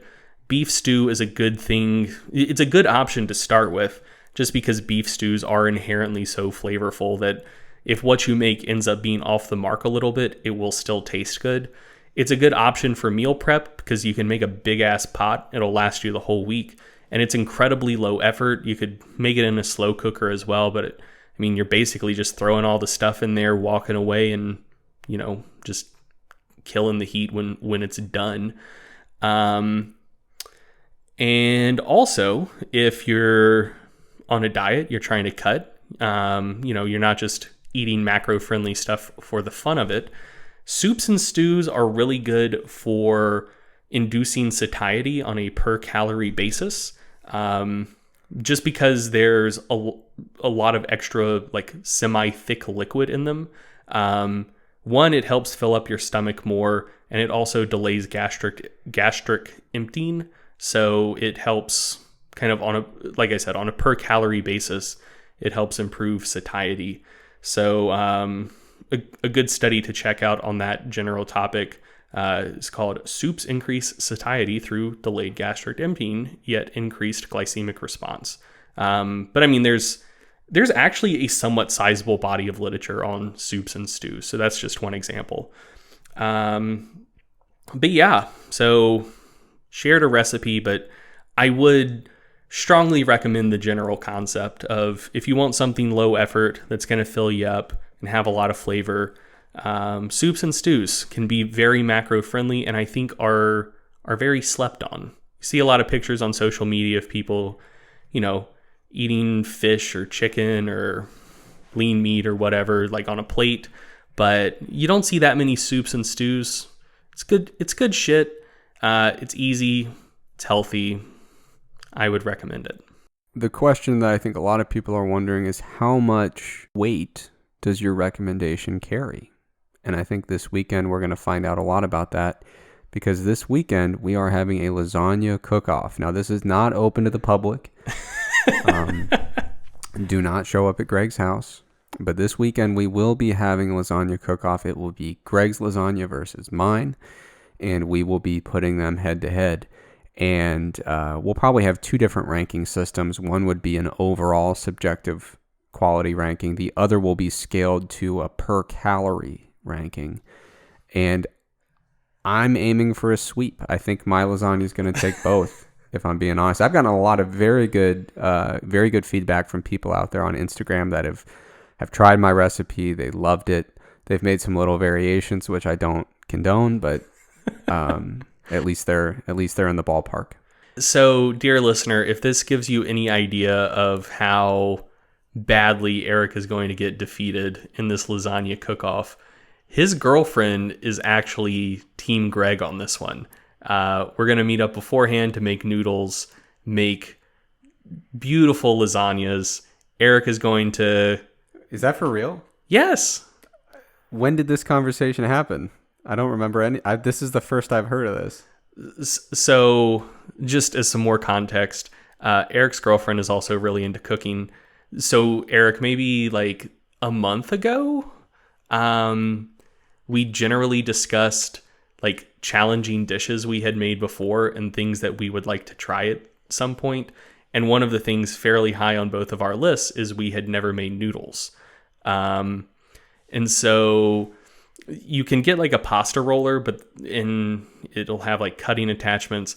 That seems like a lot of work. So I think, and it's also just something else you have to buy. So I think lasagna is a good thing to start with, just because after you make the noodles, you just kind of have to roll them flat and don't have to worry about cutting them uniformly. So yeah, we chatted about this on Messenger like 2 days ago. She's coming over early. We're making noodles. So we're going to have beautiful, fresh, homemade noodles to go in a classic traditional lasagna. And you're screwed, buddy. No, that's troubling for two reasons. First of all, my girlfriend is colluding with the enemy, which is really messed up. But more importantly, I don't understand why this misconception continues to survive, but you do not need noodles in a lasagna. I've said it time and time again. We got to put that myth to bed, and we're going to do that this weekend.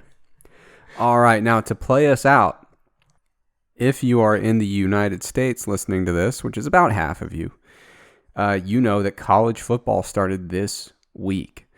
And I've got ties to the beautiful state of Ohio. I'm a big Ohio State football fan. Greg, you're an Ohio State football fan as well. And so what is our prediction with Ohio State football this year? How many games are they playing? I think it's 12 in conference, and then the conference championship would be the 13th, I believe. So 15-0, baby. 15-0, and then the playoff. Hell yeah. So Urban Meyer, our old coach, is now on television as one of the television people, and someone asked him on air the other day, is this Michigan's year? And he very very awesomely seemed extremely surprised and said, "Year for what?" Oh, that's amazing.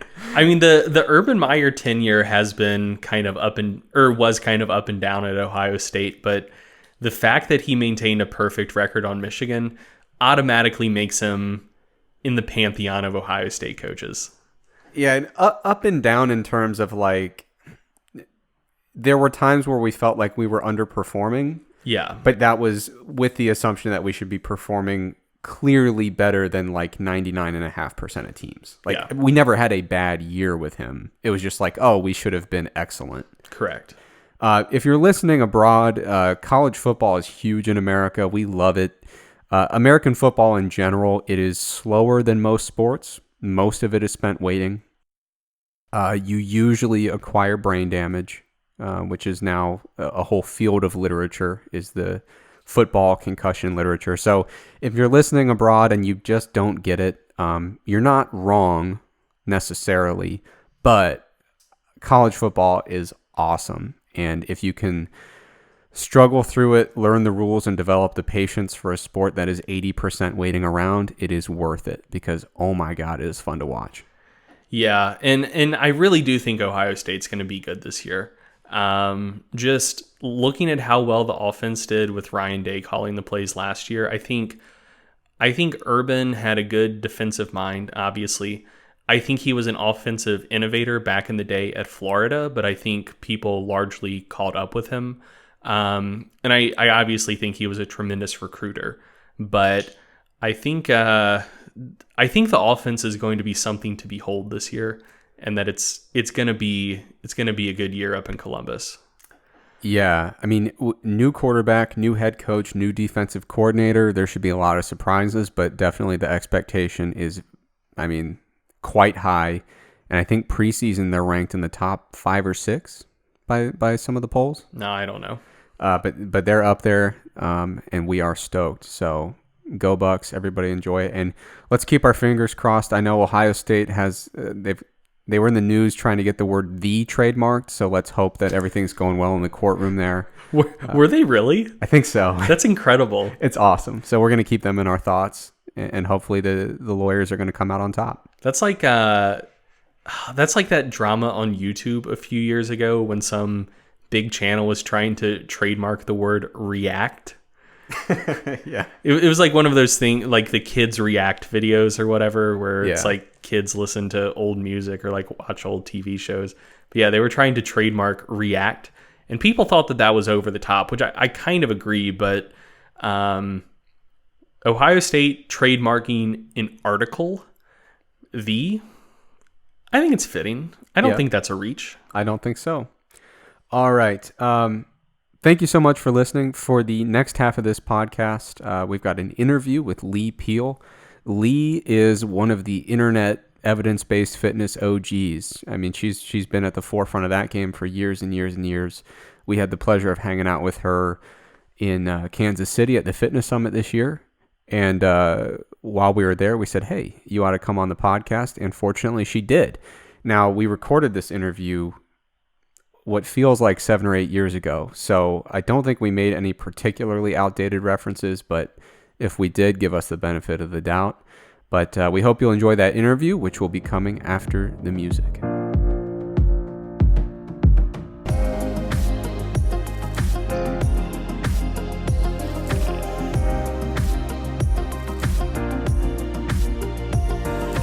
All right, welcome to the Stronger by Science podcast. This is Eric Trexler. I'm here with Greg Knuckles, and today we are joined by Leigh Peele. Leigh, thank you so much for joining us.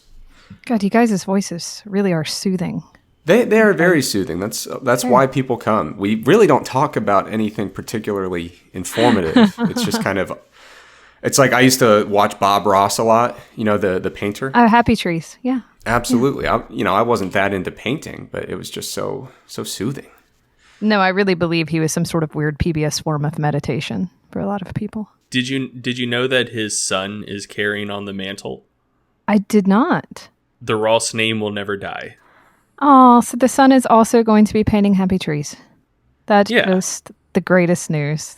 Yeah. Now, Leigh, like I said, it's very nice of you to join us. Now, the three of us, you, me, and Greg, we hung out a little bit in Kansas City at the Fitness Summit this year. Yeah, and I didn't realize, honestly, the presence that I was in. I mean, obviously I knew it with Greg because it's a given, but I didn't even realize the amazing presence that I was in with you, Eric.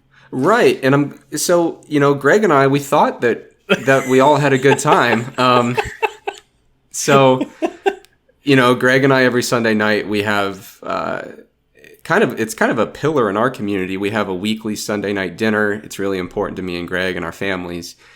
And we extended an invitation to you, and we said, why don't you come by for Sunday dinner? And at that time, you were very, very busy.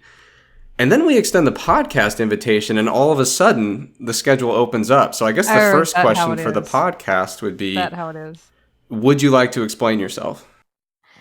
Well, first of all, not a lot of time has passed between now and KC.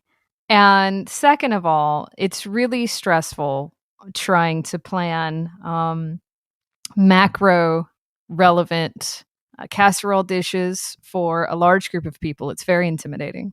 You don't know the pressure that I've had on my end. I've been going through recipe books. I've been trying to organize whether or not that I do layered dishes, separate the dishes. Then there's just general conversation, trying to prep and plan that, doing background research, making sure that I can, suck up to all the women there because they're the ones that are really important. Who said anything about macro friendly? What's funny is I swear that I thought it was you, Greg, man, it's funny if you're being sarcastic, but I talked about the fact that I was a vegetarian, and you said something about the fact, well, there's, plenty of different like macros there. Or you made some sort of comment about there being macros, and I thought, oh my God, did they like And you said something about meal prep. How it's like kind of like meal prep for the week or something. And I thought, did they actually really break down their cookout gathering into like different macros? And do I need to know the macro content of the food that I bring? Because that's some next level, like, Oh God, potluck. Lee, you Like, you that's could some not be. serious next level potluck going on there. Which No, so the way it typically works is people do use it for their meal prep for the week. So mostly like people just bring a bunch of meat, we throw it on the grill, and then people will have a portion of the meat that was thrown on the grill, and then we all just either like make or bring whatever else we feel like eating. Since this past week was Memorial Day, like I made a big old pan full of sliders. So it was like nice. burgers and barbecue pork and buffalo chicken with like homemade yeast rolls. And then we made an apple pie and there was ice cream for it. And it was tremendous. But no, if our meals do turn out macro friendly, that is purely by accident. Gotcha. So is this more of the dry Greg kind of sarcasm that I might have taken a bit seriously in the moment? Is it a chance that happened? Because I have a feeling that happens a lot with you, Greg.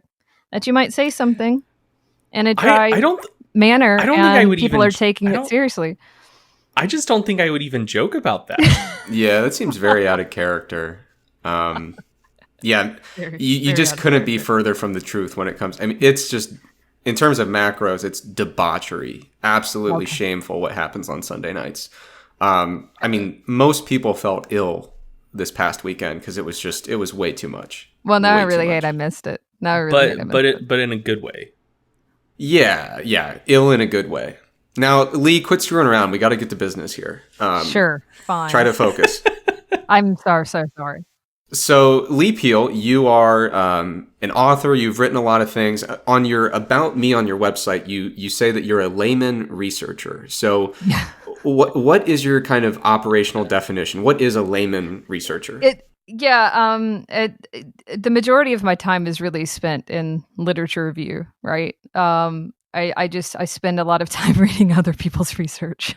I spend a lot of my time going through and really what you were discussing, really collecting data from both sides of the fence. A lot of my time is spent siphoning through really anything I can get my hands on, and trying to come to the conclusions and put things together and try to help my audience or help my clients and the people that I aid with trying to come to some sort of good and educated conclusions, and occasionally trying to contribute to the field in a really positive way and maybe make a change here or there. But I like to make sure that I make it very clear that I try not to operate outside of my scope very much. And I really like collecting data and running through the data and doing things like that and just trying to come to some conclusions. But it is very, I will say, how can I put this? I don't know if amateur is the right term. It's not formal. It's not not a formal way of doing things, or at least not at this time. Well, you've certainly made your mark on the industry, which includes but is not limited to your books. So your first book, when did that one come out? The first one, well, the initial release of it started off as a sticky post in a weight loss forum. That's kind of how it got started. It started off as a sticky post, and it was kind of troubleshooting. Oh, you're not losing fat, like you're having a problem losing fat. And this was kind of the dawn of the internet, but it was at the peak of, this is before Facebook it was only still kind of college bound and it wasn't for everyone. So message boards were very much a big thing, and it was a manner in which a lot of people collected their information. So from bouncing around to the bodybuilding.com forums or body recomposition, even just weightlossforums.com, I think, JP Fitness, all of those. There were certain stickies that I had, and I would kind of update those stickies, and then people would say, "Oh, you should do like a little ebook or something like that." And I had a lot of friends in the industry that were very very big on the releasing of ebooks and e-products and stuff like that, and they were they understood how that worked, and so I released the Fat Loss Troubleshoot. I think the first one, I want to say it was 2007, 2008, somewhere in that area. It was horrible, in the sense of any sort of grammatical writing or layout or structure or anything. I think I charged $9 for it or something like that. And over the years, it's gone through a few editions. It's on its fifth edition right now. Uh, and I'm going to be releasing further, but yeah, it it's really, in my opinion, it's really gone through a lot of great development over the years, because it's really traveled with the breadth and the girth of my knowledge, both as a writer, thank God, and as an educator and as a learner in this field. Yeah. So, and before you got into that, I assume that you were like coaching and training people as well. I was. You know, I hubris of youth. I definitely jumped into. I was one of those individuals that I sort of jumped into to my job and teaching at the exact same time, versus kind of taking a step back and being like, oh, let me apply this stuff for many, many years and then share my knowledge upon you, wise souls. But like I zest. I was filled with a lot of zest, and there are things wrong on the people are wrong on the internet. I was a walking version of that terrible meme, and and so I was training people. I was working with people in person at a local gym. The way that particular gym work is kind of like a booth gym. You pay for a spot in it, and you pay for the ability to be able to use the gym, and then you can kind of do whatever you want. You can work from 5 in the morning to 12 at night, because it was even a 24/7 gym, but you couldn't have clients in after 12. And so yeah, I worked night and day at that gym. I took on anyone I could from Craigslist, from my friends, from the colleagues, you name it. I took on every single client I could. I worked with people online, and I basically just obsessively compulsed it for a solid 3 years before I ever really took a break and started writing down or kind of communicating any of that information to people. But I'm still kind of always on the message boards. You're one of those trainers that kind of made the transition from relying on intuition and anecdote, and kind of the hands-on stuff, and made that transition and said, what if I peruse the research literature and start looking there for answers? So, and then eventually relaying that to others. But what was kind of the impetus for transitioning from, a lot of people think all the information I'll ever need, I can observe in the gym. What made you make that transition into becoming a layman researcher? I think one of the instances that really drove it was, well, ultimately problems. My clients are having problems. It's not point, shoot, do. I ran into a position in which that I tried to achieve what I wanted to achieve with my body composition, and outside of a few areas of hiccups in the early stages of it, I did not really run into any problems. It was kind of all the general calculators worked for me. All of the general protocol worked for me. For me, it was working fine, and for a large subset of my initial clients, it was working fine. It was kind of that jackpot lot of everything coming together and working great. But then you start to notice the clients in which that gaps fall through, and there are issues, be it with adherence or with some sort of issue of stress or overtraining, or at the time, is it starvation mode or metabolic adaptation, or what are the issues here? Why are things not kind of working together? And it was kind of that issue of, things aren't so black and white. I'm starting to see more of the gray and nuance of things, and I think that that's really true with anyone who gets into any sort of field in which that they start to get into a specialization of it. They see, oh, okay, there's always a lot more nuance, and it's always a lot more murky and complicated than these things. So problems, essentially adherence problems, were an issue. Success problems with linear fat loss or weight loss or linear muscle gain. Basically, anything that stopped being predictable started going me down that route. And luckily for me, I was associated with a lot of people who, at that time, were knee deep. They were either professors or doctors or in the industry as researchers, or they were just obsessive compulsive people that really like PubMed. And the combination of those things opened up that gate for me. And I always joke and say that bro science taught me science, because it was a great entryway into the world of research and to some degree academia that previously to me had not been something that I explored. Yeah, it seems to be a common thread of people that once you've done it long enough and you start running into problems that are difficult to explain and there's just a ton of conflicting anecdote, it's almost like the natural kind of extension of that is, where can I find some objective assessment of this or some quantification of it? And it kind of shepherds people toward, becoming one of those very obsessive PubMed people, Yeah, and it's also in that moment too that you're uh, trying to live beyond the anecdote. And I wasn't in a situation in which that I could lab rat trap people. And at the time, I got started kind of right at the initial entry of things like, fitness trackers and body wear devices and things like that.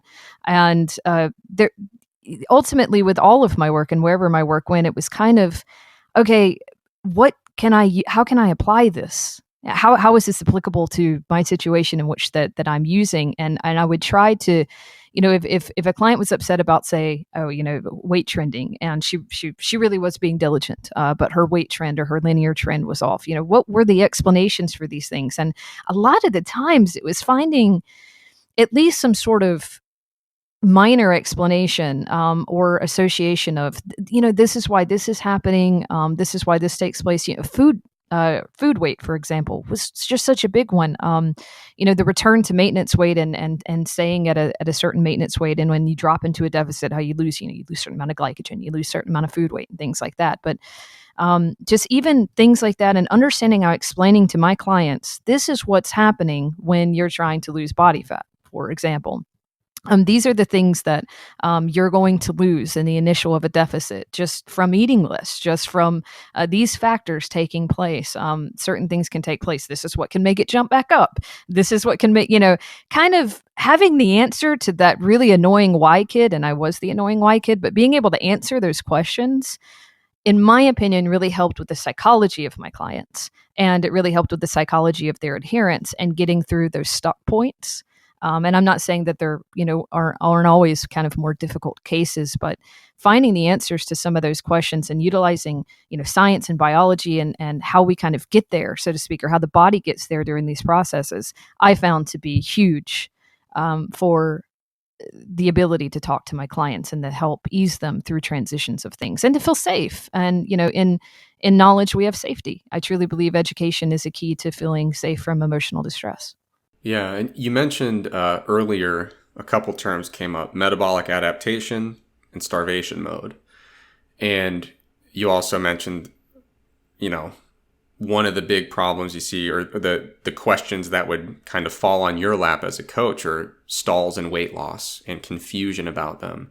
So you've written a lot about metabolic adaptation and starvation mode. Is that just because it became such a common question in practice? Yeah, it somewhere around, and this was more online that this was driven from, because as I said, I was taking online clients during a small amount, but working with online people as well, and I kept getting these messages, and I think that this is a very particular note to note that I was getting messages and working with people that were coming out of contest prep, or that were really, really driven to their goals, really driven to trying to achieve their goals, at, to some degree, in their minds of saying, like, at any cost. And there was a very particular subset of audience that kind of was matriculating towards my direction and towards some of the other people in the industry at that time's directions. And um, I'm not going to name any specific names, but there are certain people, or, who now are leaders, or people that kind of understand this aspect of the thing, and their girlfriends were having problems, and they're like, I don't understand, like I'm a coach, or I know what I'm doing. And so I started supplying body bugs and sending them out to people. And we would start tracking data, we start tracking steps. And what ultimately a lot of the problem was, and to kind of give a spoiler, a lot of the problem was basic metabolic adaptations that combined with, to some degree, some level of poor food monitoring or intermittent periods of overfeeding that would, cancel things out. And then also just a general, if you will, overconditioning, be it, I don't know, increase of mitochondrial efficiency or, what have you. But the collection of all of these kind of anomalies coming together to kind of make the answer to our problems. But at the time, even in a lot of the main nutrition literature, you saw things like starvation mode. I mean, this is even in textbooks, and some textbooks that we read, we saw things about like starvation mode, or if you go into a deficit and you eat too little for a period of time or what have you, your body's going to shut down and quote unquote stop burning fat or stop releasing fat.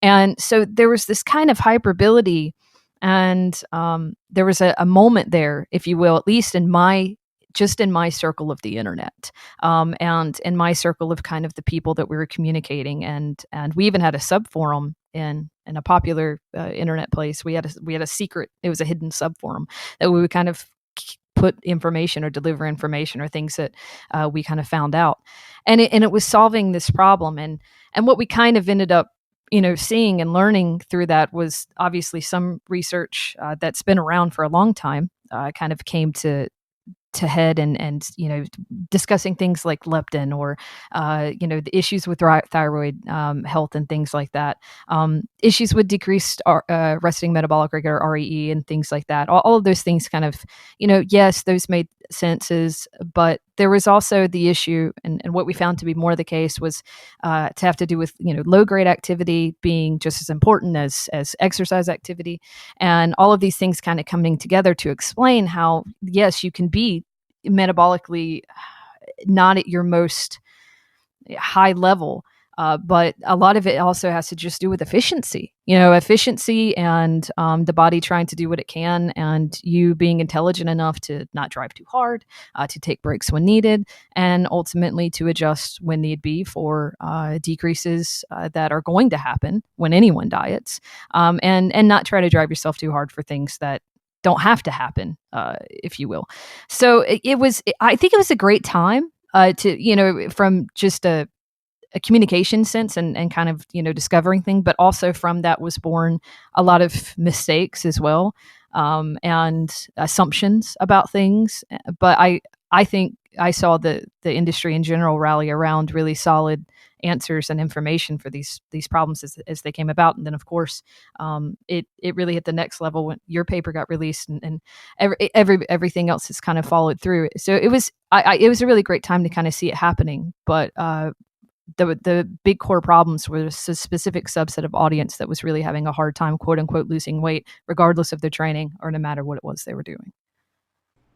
I just like to draw attention to kind of like the meta narrative you're weaving right now, because I think something that's lost on the damn kids these days who are getting into fitness stuff now is like, if you're like 19, 20, you're getting into fitness, you find like quote unquote evidence-based fitness stuff. There's a lot of stuff within our community now that everyone just kind of accepts as fact and is taken as almost obviously true. But what people don't realize, and this is basically the story you just told, is like, it wasn't that way 10 years ago. No. Or really even 5 years ago. No. And it took a lot of work from a lot of people to, spend like weeks in PubMed just like digging up obscure references that, maybe if you had a PhD in nutrition and like it was your job to know all of that stuff, you would know. But like as layman, you don't really know that. And so it takes like this gargantuan effort for people to accumulate all of this research and synthesize it and get a coherent picture out of it, make sense of it, say like, hey, here's what the research is kind of saying. And then bros on bodybuilding forums to say like, oh no, this is bullshit. And so then once you have the information, then it's like another multi-year war for the hearts and minds. And now like the perspective kind of wins out. But fucking kids these days, they didn't see any of that. So they're like ungrateful. And it's like, oh, well, of course that's how it is. Like, why would anyone be dumb enough to think otherwise? And it's like, you kids, you don't know how good you have it. I try to not to cry in my violin soup about that, but sometimes I really do. I'm like, you damn kids, shaking my fist, get off my lawn. It really is true. There's so much of what I remember when I was being a part of, even little things now that are just commonplace. Like, sure, yeah, a neat, you adapt. Your body has a lowering of movement. It was a big thing when we were saying things like that or talking about things like that, and it was really challenged. And it was during a time and people, there was a big wave of hit, the high intensity interval, training thing. That was when I came onto the scene. That was like insane. Paleo was kind of starting to get going as well, and there was just all this, like, basically do everything you can to be it. And I'm not saying it doesn't still exist. So obviously keto is kind of the new thing right now, but there's all this intensity and focus on how hard can you possibly work and drive yourself into the ground. And I never really understood over conditioning, and this was kind of off the gate. And I don't know if it was just didn't make sense to me, but I never really understood. Let's condition ourselves until we break and we have the most insane metabolic efficiency, and then say that our metabolic rate is going to be even ramped up and higher. Didn't really make sense to me, because to me, in my mind, I was like, well, aren't you what you're really doing aren't you making yourself more efficient, and aren't you making yourself in better shape so that when you walk to the mailbox you feel better, when you take your stairs it's easier, and wouldn't that to some degree equate to kind of a less overall caloric burn? Not that there's anything wrong with that, but there was all these answers, if you will, or these kind of challenges and claims coming even from somewhat of a scientific world that were saying, we're going to ramp up your metabolic rate and we're going to reset your metabolism and we're going to do all these things. And there was some of it that left my head scratching, just from even when I wasn't informed at all about it, where I was like, I don't really know if that makes a lot of sense. I'm not entirely sure that makes a lot of sense, but okay.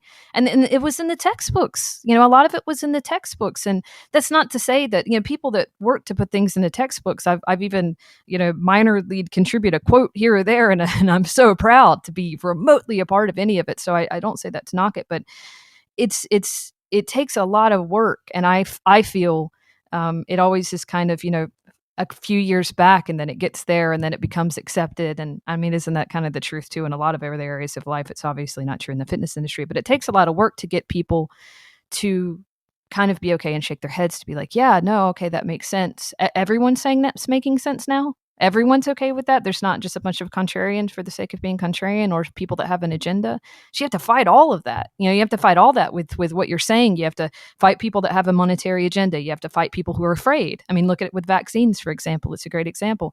You have to fight all these kinds of people with everything that's going through. And I think that people forget that sometimes it's the people, and I'm not trying to say that it's just myself, but sometimes it's the people in the background being like, yeah, but look at this evidence. And then someone who's more taken seriously says, no, but really look at this evidence. And then somebody else who has a bigger audience says, no, but really look at this evidence. And then it becomes this collective, well, yeah, God, guys, duh. And then you kind of want to punch somebody in the face. But I was going to say, like, is there basically like a magic 5-minute window where something goes from being like largely rejected, and then for 5 minutes, it's like, I accept that, and it's a good point. And then 5 minutes after, it's like, yeah, no shit. Everybody knows that. Yeah, I always find myself being stuck on the wrong side of that window, man. I really do. And it makes me hate myself in life sometimes. I think the example of that I remember the most vividly is the whole, like, clean eating thing. Yeah. So I remember, like, the first article that, like, really kicked it off is Alan Aragon wrote a piece for wannabebig.com back when that was like, Wannabe Big was great. So that kind of like kicked it off, and then there were like 4 or 5 like copycat pieces, and then Army Leg wrote like a 15 or 20,000 word article going through just like an ass load of studies on like food quality and different macronutrient compositions and whatnot. Yeah, I even think he touched like orthorexia in there too. I mean, he touched it all. Dude, that got like 60,000 shares on social media or something outrageous. Yeah. And then after that, it just kind of became accepted fact. And if anything, the pendulum at that point swung way far the other way. It's like, Because Well, why that's would when if it you fits in your ever eat a macros really potato when kicked you out. could just eat Yeah, Pop Tarts? yeah, yeah, Um, yeah. but yeah, that was the progression, and like when Army's article dropped, that was like the end of clean eating, at least for like several years. Yeah, yeah, because after that, the if it fits in your macros stuff really took off, and Yeah, people were happily and boastingly on their Instagram instead of it being, oh look how amazingly I made a piece of broccoli look and taste.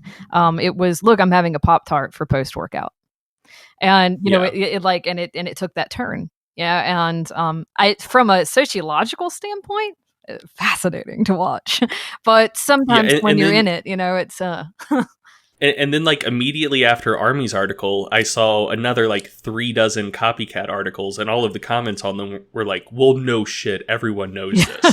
It's like, dear commenter, you didn't know this until 2 weeks ago. Like, get down off your high horse. No, I feel like it's always that it's the ex-smoker effect. I always call it like that Yeah, because everyone I know who used to be a smoker, is like, oh, smoking's disgusting. I can't even believe something. It's like, you used to smoke like a pack a day, and it's like, yeah, well, I wouldn't now, and it's like, okay, all right, well, that's fine.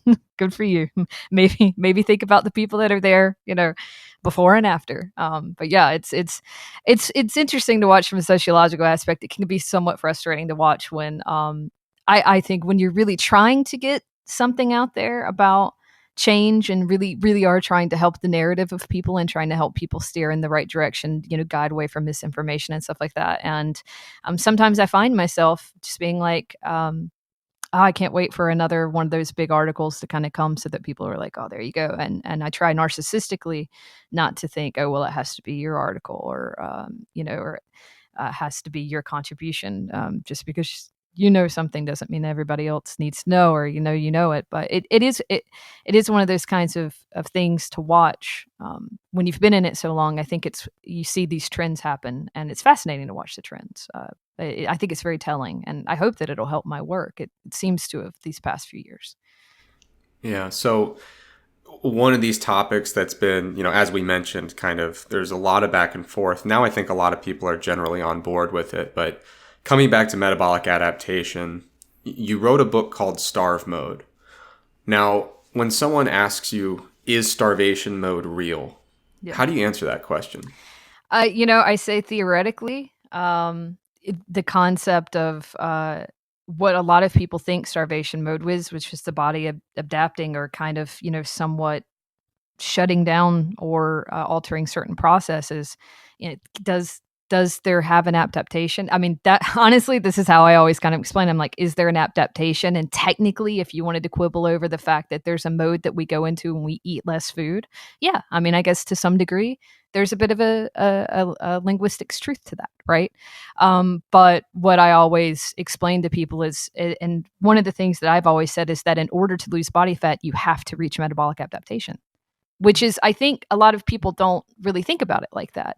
But in order to access body fat loss, you have to have a drop in certain things. You have to pull from fat stores. You have to have alterations in certain hormones. You have to have things take place. The body has to know that it needs to utilize fat as fuel to some degree. And aggressive metabolic adaptation, extreme lowering of or alterations of your resting metabolic rate, which even when we look at, and you obviously know this, so me saying any of this right now is if that I'm saying anything to Eric. By the way, I'm more speaking to the audience versus Eric, I but know a lot less than you would think. You give me a lot too much credit. and I know way less than you think.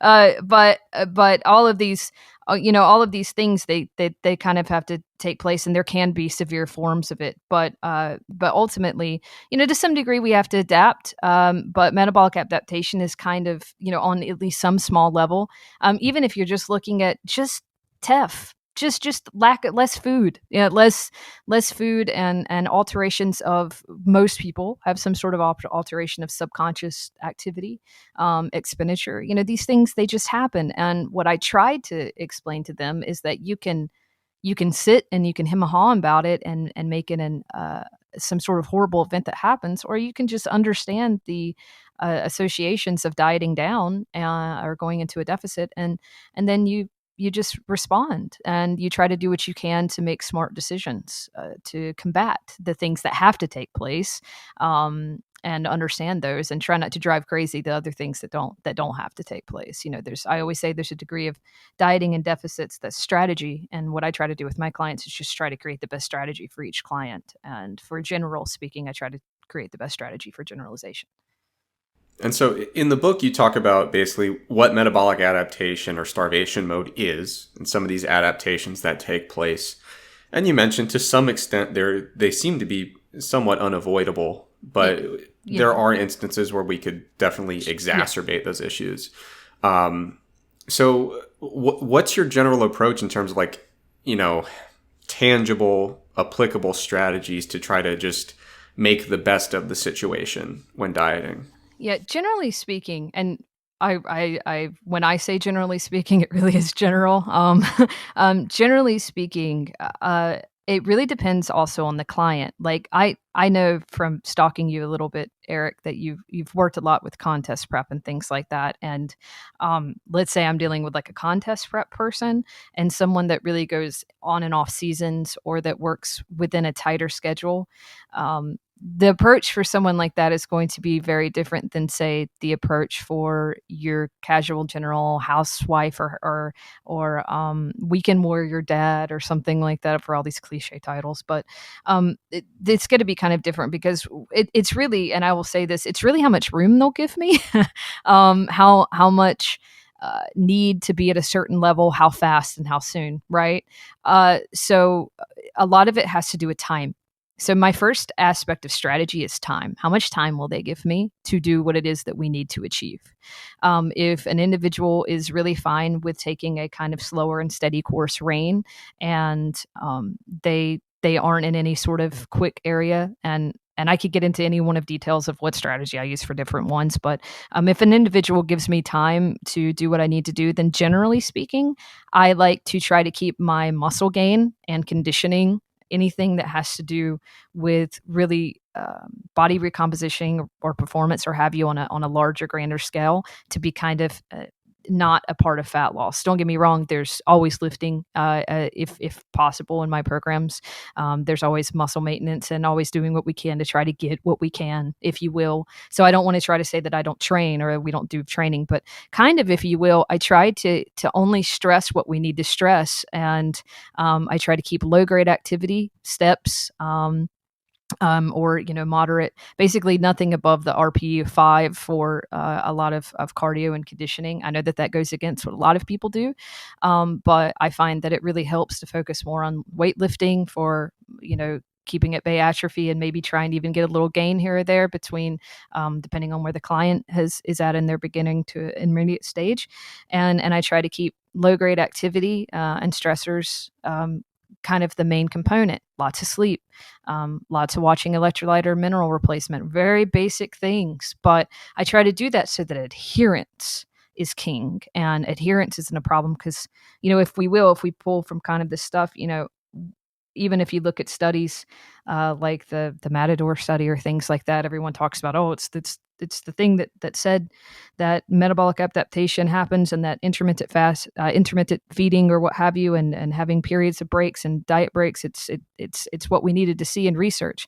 and you can talk about it like that, and that's great. But I also think that a lot of what these things highlight is maybe even dietary adherence, that breaks and kind of a more mild approach to deficits, and having breaks and periods of times in which the body is not so stressed and you can kind of just ease in through these things, works really well. So in general, I try to make it as pain-free as possible. I try to watch for adaptations with NEAT, or more so NEPA, non-exercise physical activity, because I really separate them between conscious and subconscious. But I try to make sure that everyone keeps to the same steps. As many variables are not changed as much as possible. Try to have it to where I don't do any sort of extreme macronutrient restrictions. I don't do any extreme, sodium restrictions, any things like that. I basically try to make it to where the individual in a deficit is as close as they are in a weight maintenance, with minor adjustments that need to happen at the end when they might achieve a lower body weight, depending on how small they get from the start. Yeah, I mean, you mentioned keeping cardio kind of low in terms of exertion and most of the theoretically cases. volume. I think, would that be fair to Yes, tie in? yes. So that is somewhat unpopular, but that's also the approach I take. Okay. So when the last time I did a contest prep myself, I actually did no cardio at all, Yep. aside from just walking around sometimes. And it was by far the best I ever felt, for sure. And I think people really underestimate your ability to beat the hell out of yourself with high intensity cardio. I mean, it can be pretty brutal to try to get through a prep when you're doing high intensity interval training 2 or 3 times a week, plus, all the resistance training on top of Yeah. that. Now, have you heard of what Eric Salazar is doing? Eric Lee? Yeah. James said the weight, vested weights and stuff like that. Yeah. Yeah, have you seen any of the stuff they've said about that? I have, and I've also tested some stuff like that with my clients, weighted vests and trying to account for any sort of changes in body weight. Um, I've found, on the one hand, I always applaud, and I've even done it myself. So this isn't like some sort of knock or anything. I always applaud trying to eke out whatever we can eke out in a deficit, and trying to Yeah. make anything as easy as possible, or adding anything we can to make things go by smoother. I've found hit or miss results in my tracking of it personally with my clients. I've done it to myself, and because for a long time, the majority of any cuts that I did or any sort of changes in body composition I did, the majority of the training that I ever did cardio wise was walking, or very low grade endurance. Kind of, we're talking light jogs, maybe like a 4. It's I can see the theoretical of it. I can see how it could compensate for strain. I'd love to see it tested. Um, Yeah. I'd love to And see it just tested. to give the listeners an idea, so what he was doing, he's prepping for a bodybuilding competition, and his strategy was, instead of doing a lot of cardio, he would make sure he maintained his normal step count throughout the entire prep, and he would use a weighted vest to replace the weight he lost, so that he was basically maintaining the same kind of basically energy expenditure throughout the day that could be attributed to just kind of walking around and living his normal life. So if you're listening and lost, like, what are they talking about? That's what he did. And his results were quite good. And honestly, I just thought it was cool because it was such a interesting approach to it. Not particularly practical, which he'd admit himself, but Yeah. but in interesting. If nothing else, I think it's really important to help people realize that the non-exercise activity you're doing Yep. is modifiable and has a very big influence on total energy expenditure. And I think that point gets lost on a lot of people. They don't realize, like, when I start dieting and I get really lean, that I just stop moving. Yep. Like, a lot of Yeah. people don't recognize that. It was literally the lightning bolt moment that I had when I started utilizing fitness and activity trackers. It was like, oh, wait a second. Because before that time, I was all calculators. It was all calculators. It was all activity factor, which is pretty much. I'm not saying that activity factor is obsolete. There's obviously a use for it, but a lot of it is how many days a week do you train? It's like, well, I train 6 days a week. Sometimes even 7, split training, cardio, running, etc. And I would have these female clients that would come in and they would say things like, well, I train 6-7 days a week. I eat X amount of calories. I can't lose weight. But the other times that they weren't training, they weren't moving. They didn't move. So you can, just doing one, a really good training session every day for some individuals and the type of level of lean they want to get. And especially you throw in things like, oh, well, and they'd have a lot of processed, protein powders and bars and stuff like that, which isn't bad. But to some degree, sometimes, you have that versus having like very hefty meals with maybe even just that little bit more ounce of teff. And we're talking minutia, but, you throw all that kind of together and you can really see being off about activity factor, being off about low grade movement and all this kind of stuff. And I've had clients that, and this sounds like such an infomercial catchphrase kind of thing to say, but I have had clients that have gone into trying to lose body fat And they really do eat very higher calories overall than what they used to be in a deficit. But it's because they've changed and altered their lifestyle behavior. They get consistently, quote unquote, 10,000 steps a day. They eat kind of more whole foods and care more about cooking and stuff like that. And so to them, it didn't seem like such a drastic shift, even though, yes, they were moving more, and yes, they were kind of having a more consistent pace. And I think that's something that people negate to kind of see. And it's such an important factor to where you don't have to have these like aggressive adaptations, but it also doesn't mean that you're having some sort of really aggressive Biggest Loser montage of Jillian Michaels sitting on your legs and you're going to be on the treadmill 2 hours a day running, and what people kind of see in that regard. There's a middle. There's a great middle. It's a great middle, I think, for health too. I think it's a great middle for general health. If I can just toss an anecdote in here. So I am historically not very successful at cutting. Which may come as a big surprise to you guys. The one time that it did go really, really well, it was my freshman year of college. And I went into college as a history major. And that basically just involves like memorizing absurd amounts of information. And so I had read that you encode memories more efficiently when you're moving. Like, you don't have to be moving fast, but just like if you're like trying to learn new vocabulary, if you do it like just as you're walking, you'll remember more words than if you do it sitting still. So I needed to lose some weight anyways. And I had a ton of reading and a ton of studying I needed to do. So I did all of that on the treadmill in the school gym. And so like I just hop on the treadmill going like literally 2 miles an hour, like super slow. But just walk for like 5 or 6 hours a day. Like at a level that it's not even exercise. Like 2 miles an hour is super, super slow. But it's like, I'm going to spend 6 hours a day reading, sitting on my ass, or I'm going to do it walking at a very meandering pace. And I went from like 260 to 190 in like 4 months. Nice. Which like, I've never had anything like even bordering on that level of success before. And like I have tried the dietary strategies I was using at that time again, and it hasn't worked nearly as well.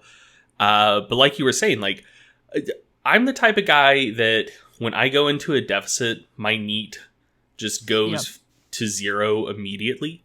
Like I'm capable of just involuntarily being as still as a corpse. Like that's just what my body does. But then when I had like an entire schedule built around just very, very low level activity constantly, everything works super, super great. I'm the same way personally. Some people I have worked with, and I want to caveat because I don't want to act like, it's the only thing. But some work better when they have like a burst of really intense energy training and higher cardiovascular demand, even anaerobic states. I get it. I totally understand. But for me, the moment you take my food away, I become a grumpy person and I just want to lay on the couch. So I don't move. And I don't want to move. And I also have a lot of periods of times in which that I naturally don't move. My natural step intake for some weeks could be as high as 3,000, maybe 4, because I'm reading all day. I'm writing all day. Like even going out and walking a dog and walking to the grocery store and cooking. I cook for myself. I don't buy anything, out foods or what have you, but I just don't move and I'm little. So I have my treadmill desk. Yeah, I don't do anything crazy. I'm not overtraining. I'm not neurotic about it. I come downstairs and I read some studies and I write some things down while I'm walking on my treadmill desk. And I always tell people if it wasn't for that thing, I would be a heifer. I would be just, you'd have to roll me through a door because I like to eat. And when I don't eat, I don't move. And deficits and cuts are not easy for me. And what is it they always say? Sometimes you usually become obsessed with what is not easy for you. And this has definitely been the case. For fat loss or at least any sort of adaptation. Very cool thing about me, when I diet, my NEAT certainly does go down, but I also essentially become a lizard. And so what I mean by that is my last prep was in the middle of summer. So it was like late July in North Carolina, which is not mild in terms of temperature. And I would go in the middle of my work day, I'd be in the lab, and I'd have like 2 sweatshirts on and like 2 pairs of pants. And I would literally go out and lay on a bench in the sun like a lizard on a rock, just trying to accumulate heat because I was so cold. So like my NEAT would tank, but then when I know I'm like really ready, it's when I can no longer thermoregulate and I need to start sunning myself like a reptile. Now, we've talked about metabolic adaptation, and that kind of naturally segues into the topic of after you achieve the weight loss goal, what do you do after? And so a lot of people talk about reverse dieting or recovery dieting or just saying, screw it, we did it, go back to normal. What do you usually have people do after, or what do you generally recommend in your writing after a weight loss goal is achieved? Yeah, and this is, I want to make very clear, this section or this aspect of things, not that all of it to some degree, is still in my opinion, a blossoming area in research to see how long does it take for X to return to a homeostasis or normal and this, that, and the other.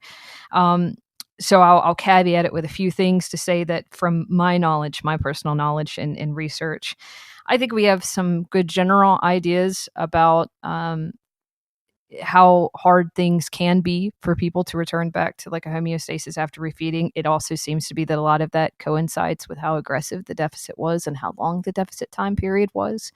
So one of the things that I think people get kind of frustrated with my answer on this is that it really is one of those it depends situations for me. And so I'll kind of give my personal, and it is very much my opinion based upon what I've read, my kind of personal opinion of these things, but it does vary.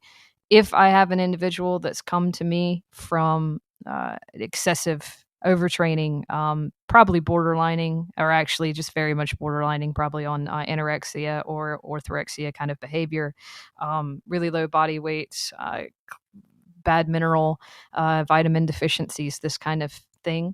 Um, how would an individual like that refeed? One, that does border on medical treatment. It borders on a registered dietitian being needed. I'm not saying it doesn't. So as a registered dietitian, if you're listening to this and you're thinking about that, what I'll say is what I found from working with registered dietitians at the same time, or from people who have reported back to me.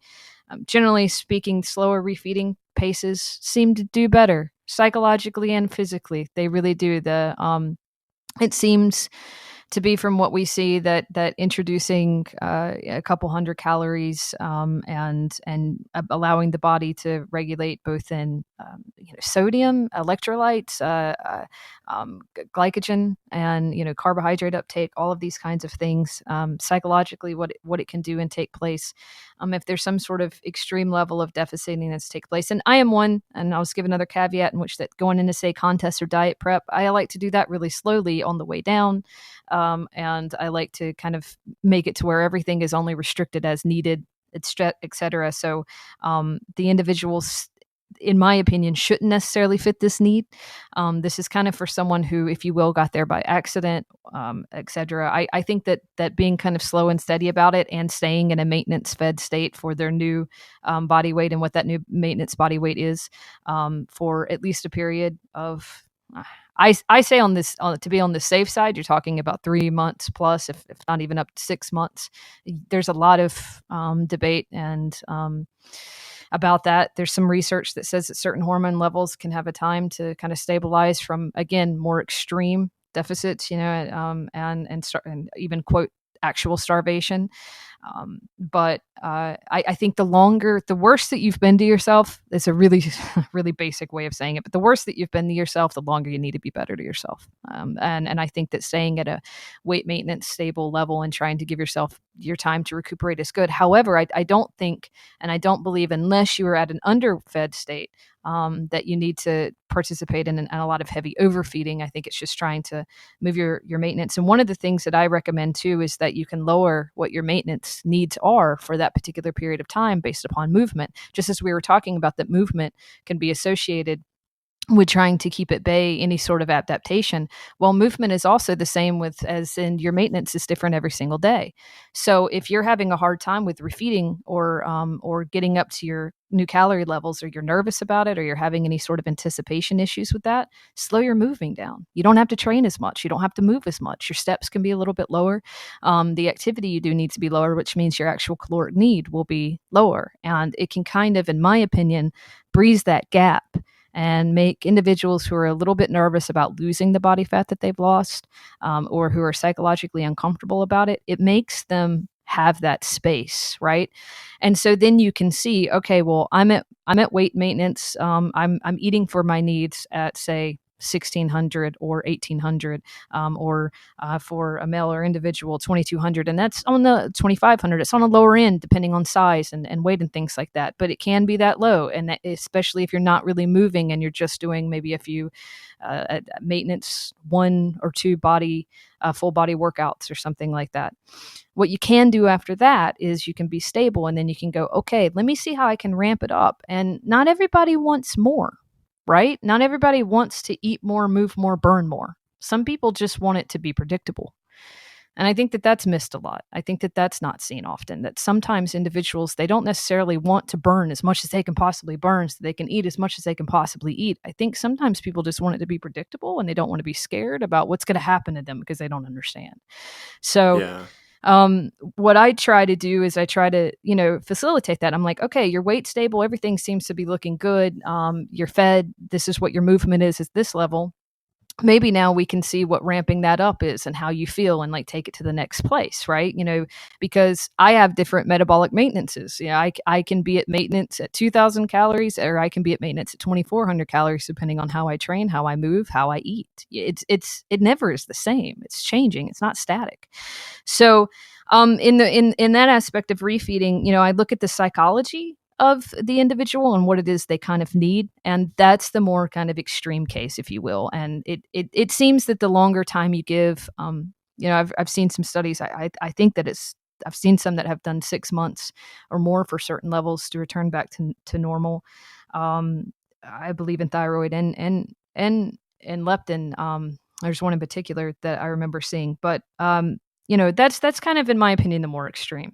So we'll jump to the other side. If you've been, any sort of cyclic dieting, if you've been doing somewhat general deficits, but they've not been in any sort of extreme deficits, and you're just kind of going in and out of dieting breaks, I think that people have gotten a little bit out of control with refeeding and diet breaking, and they take it kind of too far, and they're undoing deficit work that they're achieving. So I like to you'll see somebody who's like a male, and it's like, yeah, I'm dieting from like 32% body fat to 27, and I need to have like a 2-week diet break every month. Yeah. And it's like, no, you don't. Yeah, exactly. Just lose the weight. It's fine. It swung too far, God, right? I feel personally attacked right now. Jesus Christ, man. No, I'm saying, like, there's no reason to double the timeline if you're not going to have a 1,000 calorie a day deficit or get down to like 4% body fat. It's like, you'd be much happier, and it'd be much more expeditious to just apply a moderate deficit and get where you're going. I completely agree with you 100%. I think it swung too far in the other direction. In some subsections of what we're talking about with this, I see some groups or whatnot that I get added to or something, and the groups are literally about feeding themselves back to metabolic health, and these men and women are eating an insane, they're just getting fatter for the sake of getting fatter, and just gaining body fat for the sake of body fat, in the name of trying to quote unquote reset their metabolic health, because somehow the wires got crossed and they think that that's what they need to do. So, generally speaking, the amount of weight rebound, it's a good measure. It's a good measure of kind of seeing what your space is. And I always kind of say, which is great about, kind of using yourself as a lab rat or control, be weight stable, maintenance weight stable before going into a deficit. If you, can handle something like that, diet down and see kind of what your initial body weight loss is in those first 2 weeks, because the majority of that is going to come back. That's Yeah. going to be your comeback weight, and everything else that kind of happens after that is going to be, mostly pure loss, and then assume that comeback weight is going to happen. And sure, there's always variances for, tortillas and margaritas and and being, in a really high fed, overfed state, and that's going to give bounces. But you can kind of look at, even though weight can lie, and even though the scale can kind of be a thing, the weight is a good measure to kind of watch the trends and what's going on, and seeing how much you're bouncing and how much you're doing things in that kind of a regard. So, Yeah. Well, but yeah.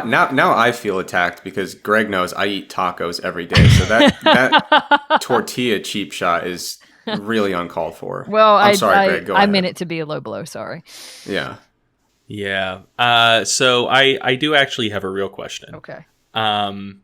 What does the data from like the research on the National Weight Control Registry show? Because like those people have lost a ton of weight and have kept it off for, I forget what the criterion is, but like a pretty long period of time. So like hormonally, metabolically, do they look like people whose bodies are trying to get back to their original weight still? Or do they look more like people who never had to lose all that weight to begin with? So I'm kind of thinking here, like how is the game different for someone who, gets down to probably unhealthy low levels of body fat, and then their body's trying to get back to, general health, versus someone who is like 45% body fat, and then they cut to 15, and then they've been there for a couple years. Like, well, I think, to be perfectly honest with you, I've never been completely comfortable with all the data that we have in that regard, because I think there's so many variables and factors to that data that I rarely see all of them taken into account at the exact same time. And I hate to be like a stickler, but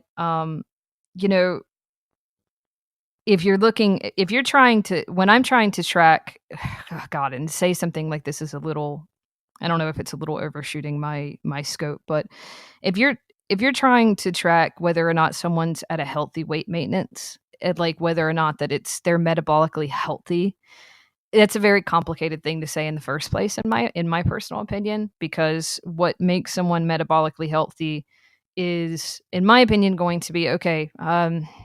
No abnormal thyroid levels, no abnormal leptin or ghrelin levels, or at least that seem to be outside of a scope of like normal.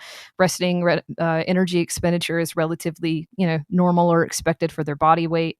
No signs or noticeable signs of any sort of nutritional deficiencies, meaning that skin elasticity, hair, basically nothing, no, in women, no amenorrhea. In men, no libido problems, or I guess that could be women too, but that's the kind of common two that line up together. So let's say all those things aren't there, right? Those are the things that you'd have to judge to not be there. And in order for me to think that you're kind of and I guess I'd like to ask Eric if he feels the same, that we're kind of on the same page. But to me, that kind of says you're somewhat quote unquote metabolic, no bone issues, no issues with osteoporosis or any sort of bone mass loss. Nothing that really says no CNS stress issues, maybe even no depression or anxiety issues due to nutritional deficiency. I mean, there's a lot of factors for me to say, like, you're in a space of metabolic healthiness from any sort of long period of deficits. I don't know. That's those are some of the things that would fit in my criteria of that. What I would say is that my criteria of what looks healthy to me, quote, those are some of the things that would fit in my criteria.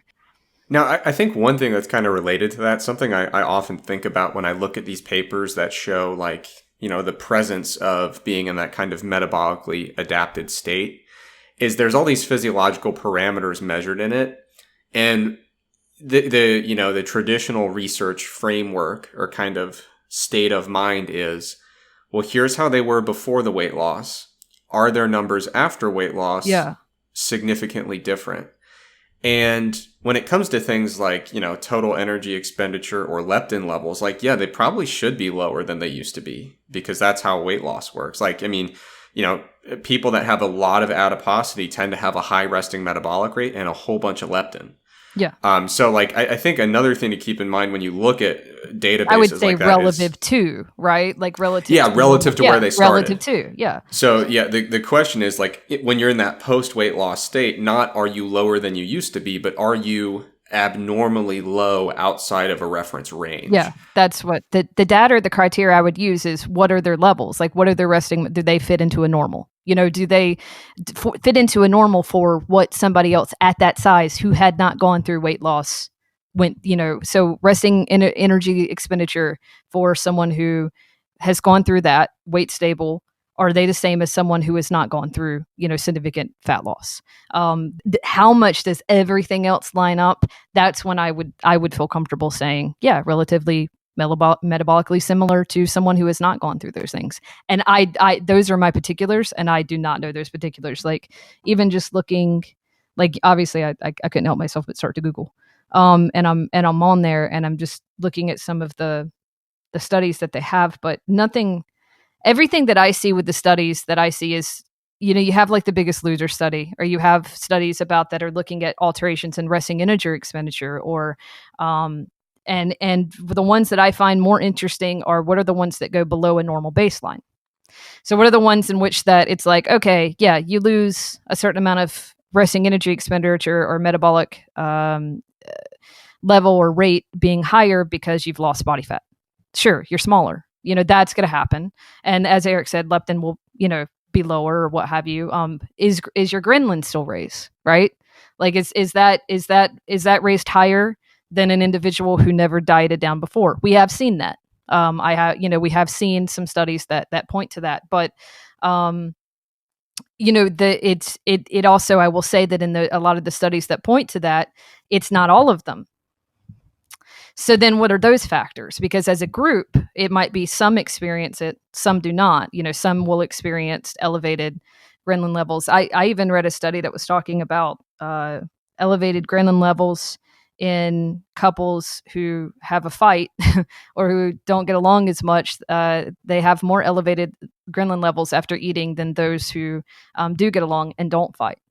And so post eating, they did like this test where they had them eat, they had them, you know, have a conversation about something that was somewhat difficult for them to discuss, and they measured the levels. Now these are, you know, small little statistic changes or what have you, but my point is that ghrelin is sensitive from things other than just say a caloric deficit.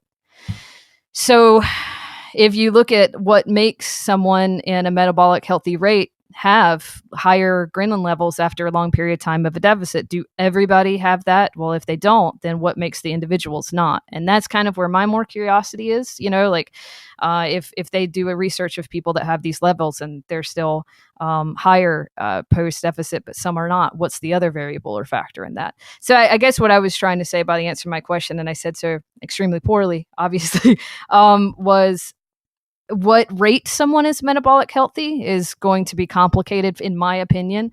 And the baseline is going to be compared to people that seem to have had no issue with any sort of weight loss, period, or any sort of noticeable weight loss, that they've been somewhat relatively weight stable their entire lives.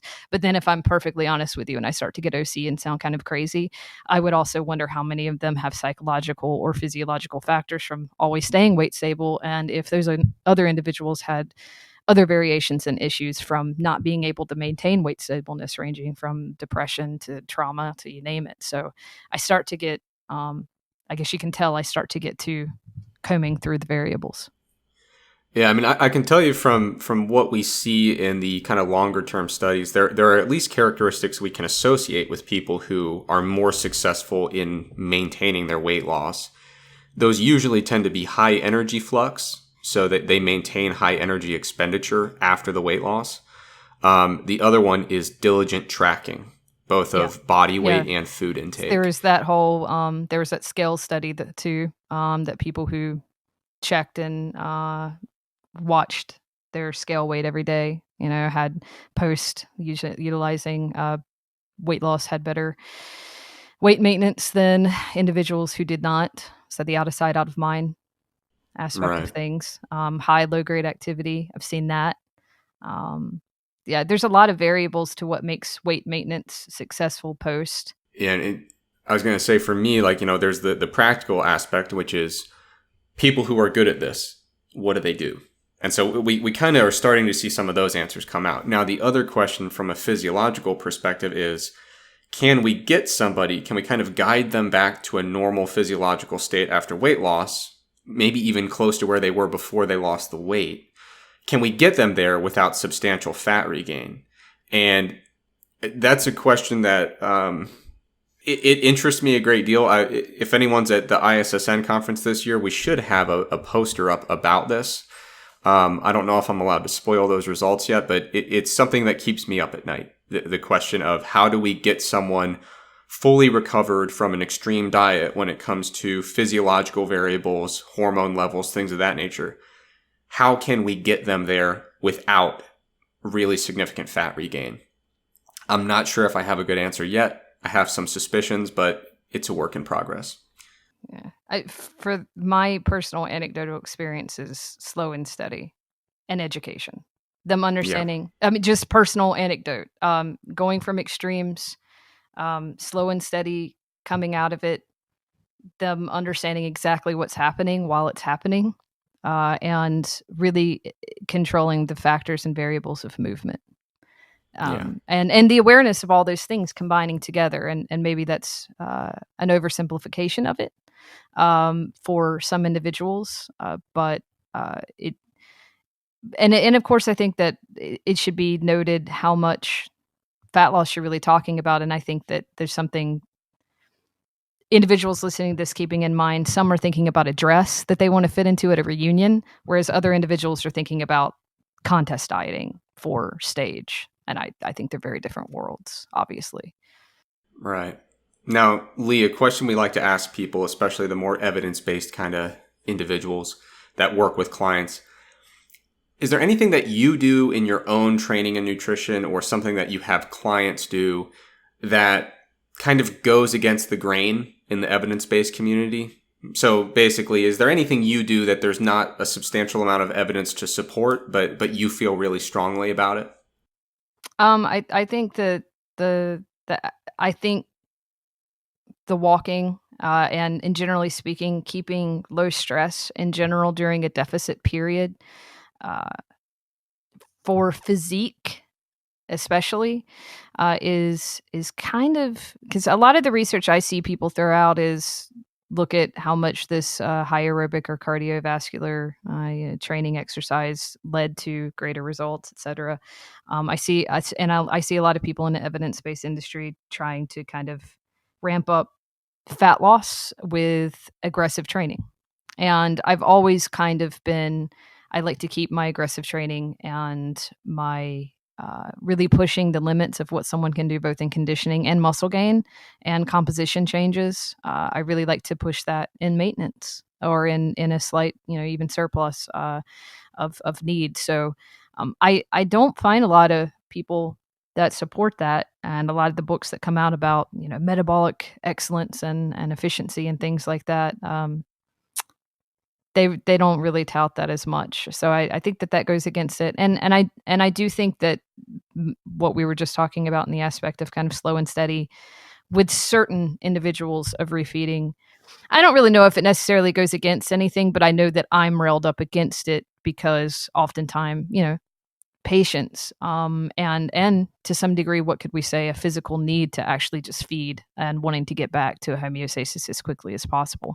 I don't know how much of that is what can we feed really fast and just make ourselves feel better versus easing ourselves up. And there's really not a lot of literature in slow refeeding. There's a little bit of an anorexia and starvation studies about that. But even with that, even with the refeeding, they usually end up overfeeding and going through periods of overfeeding phases.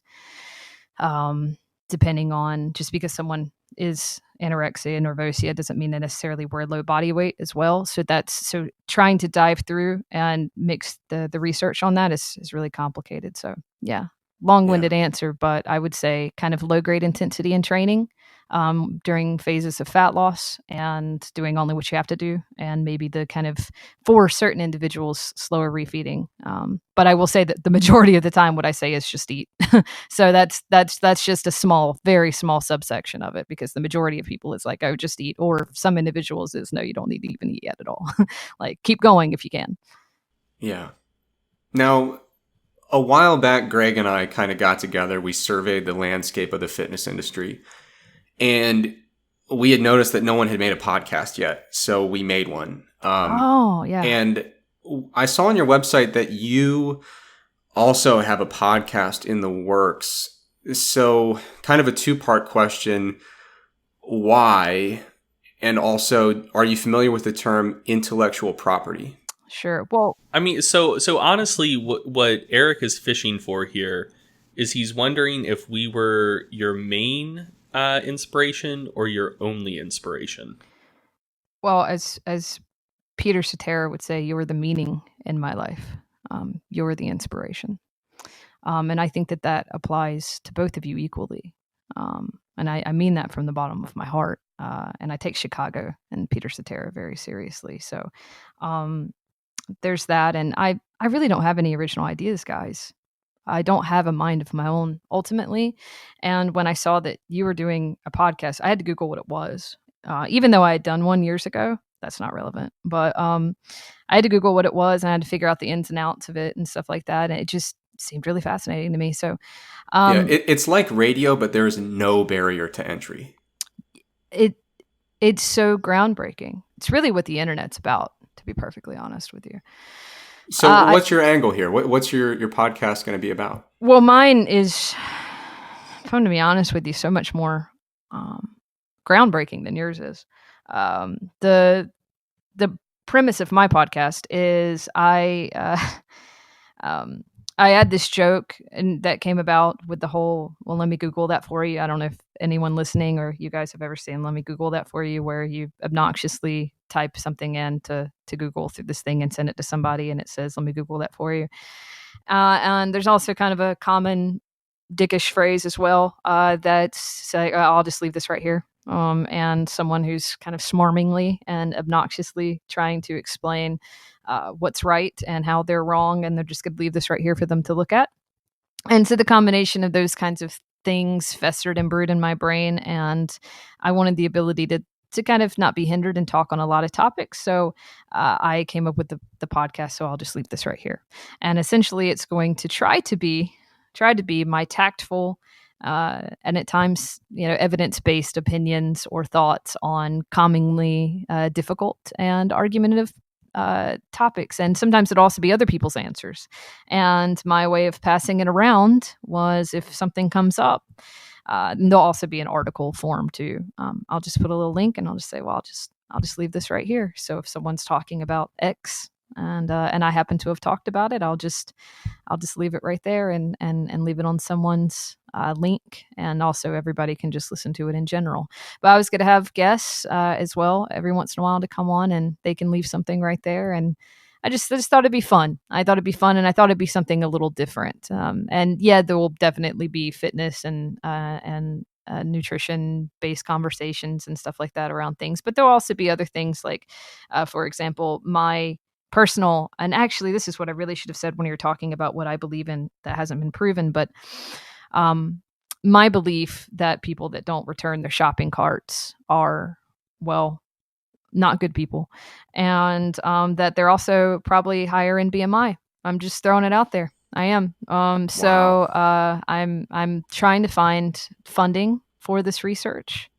And careful, because there's a lot of social media sites that are cracking down on hate speech, and you were getting very, very close. I know, extremely close. I know. I should probably diet down and go, this is where this is where the truth really comes out. And we've been talking for a bit, and well, all of my barriers are down, so you're getting the real truth of me. And yeah. But I have strong feelings about this, and I'm sorry. I'm not going to apologize for it.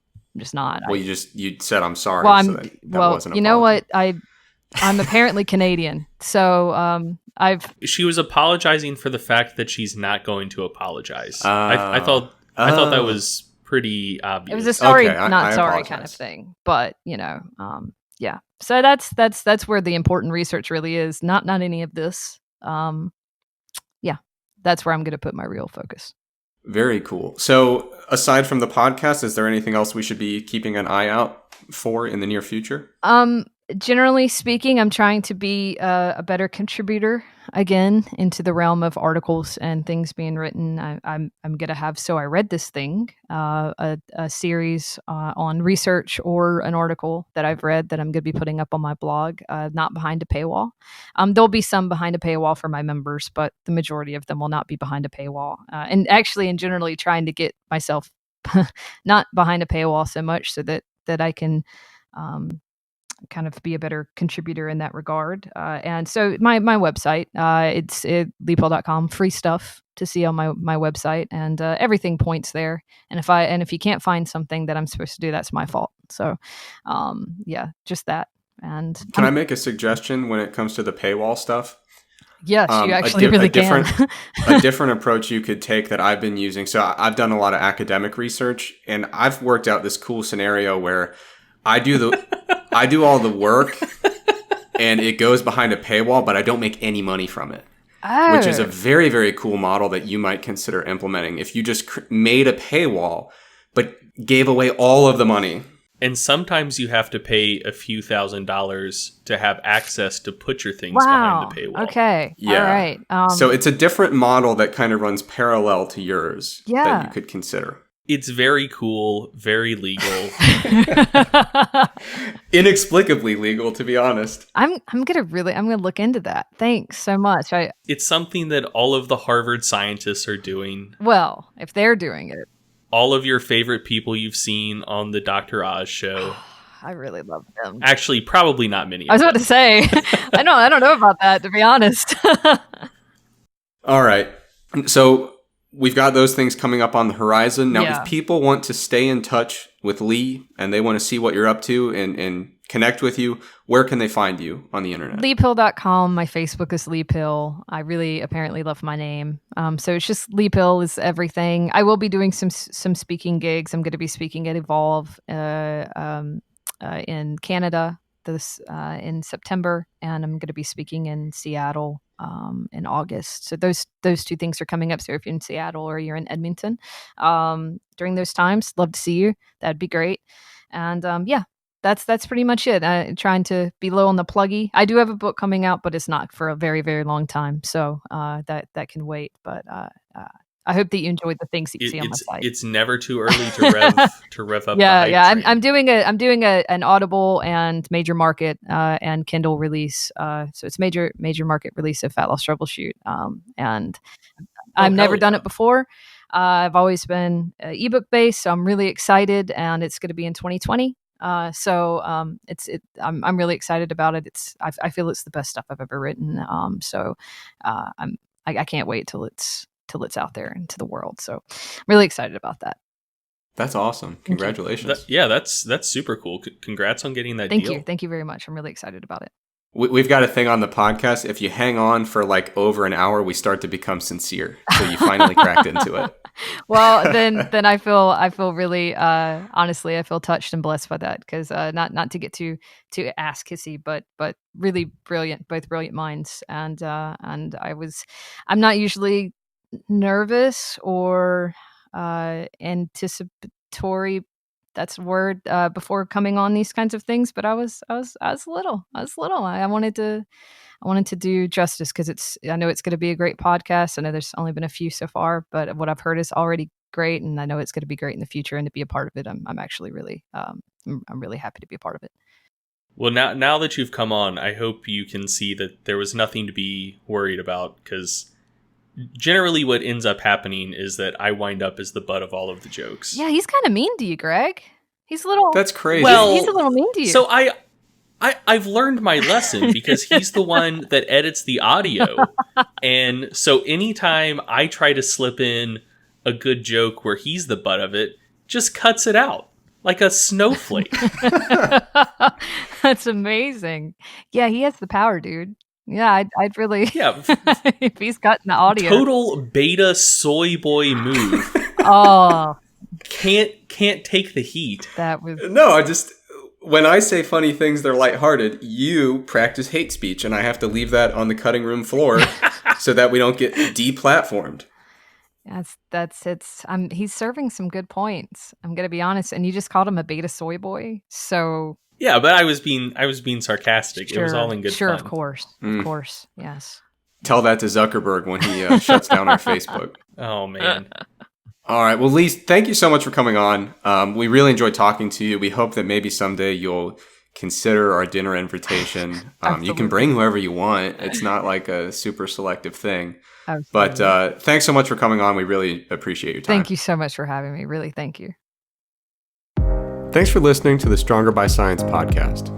Now, Greg and I are not experts in medicine or health or really anything else for that matter. So before you make any changes to your diet and exercise habits, make sure you check with a doctor or another healthcare professional.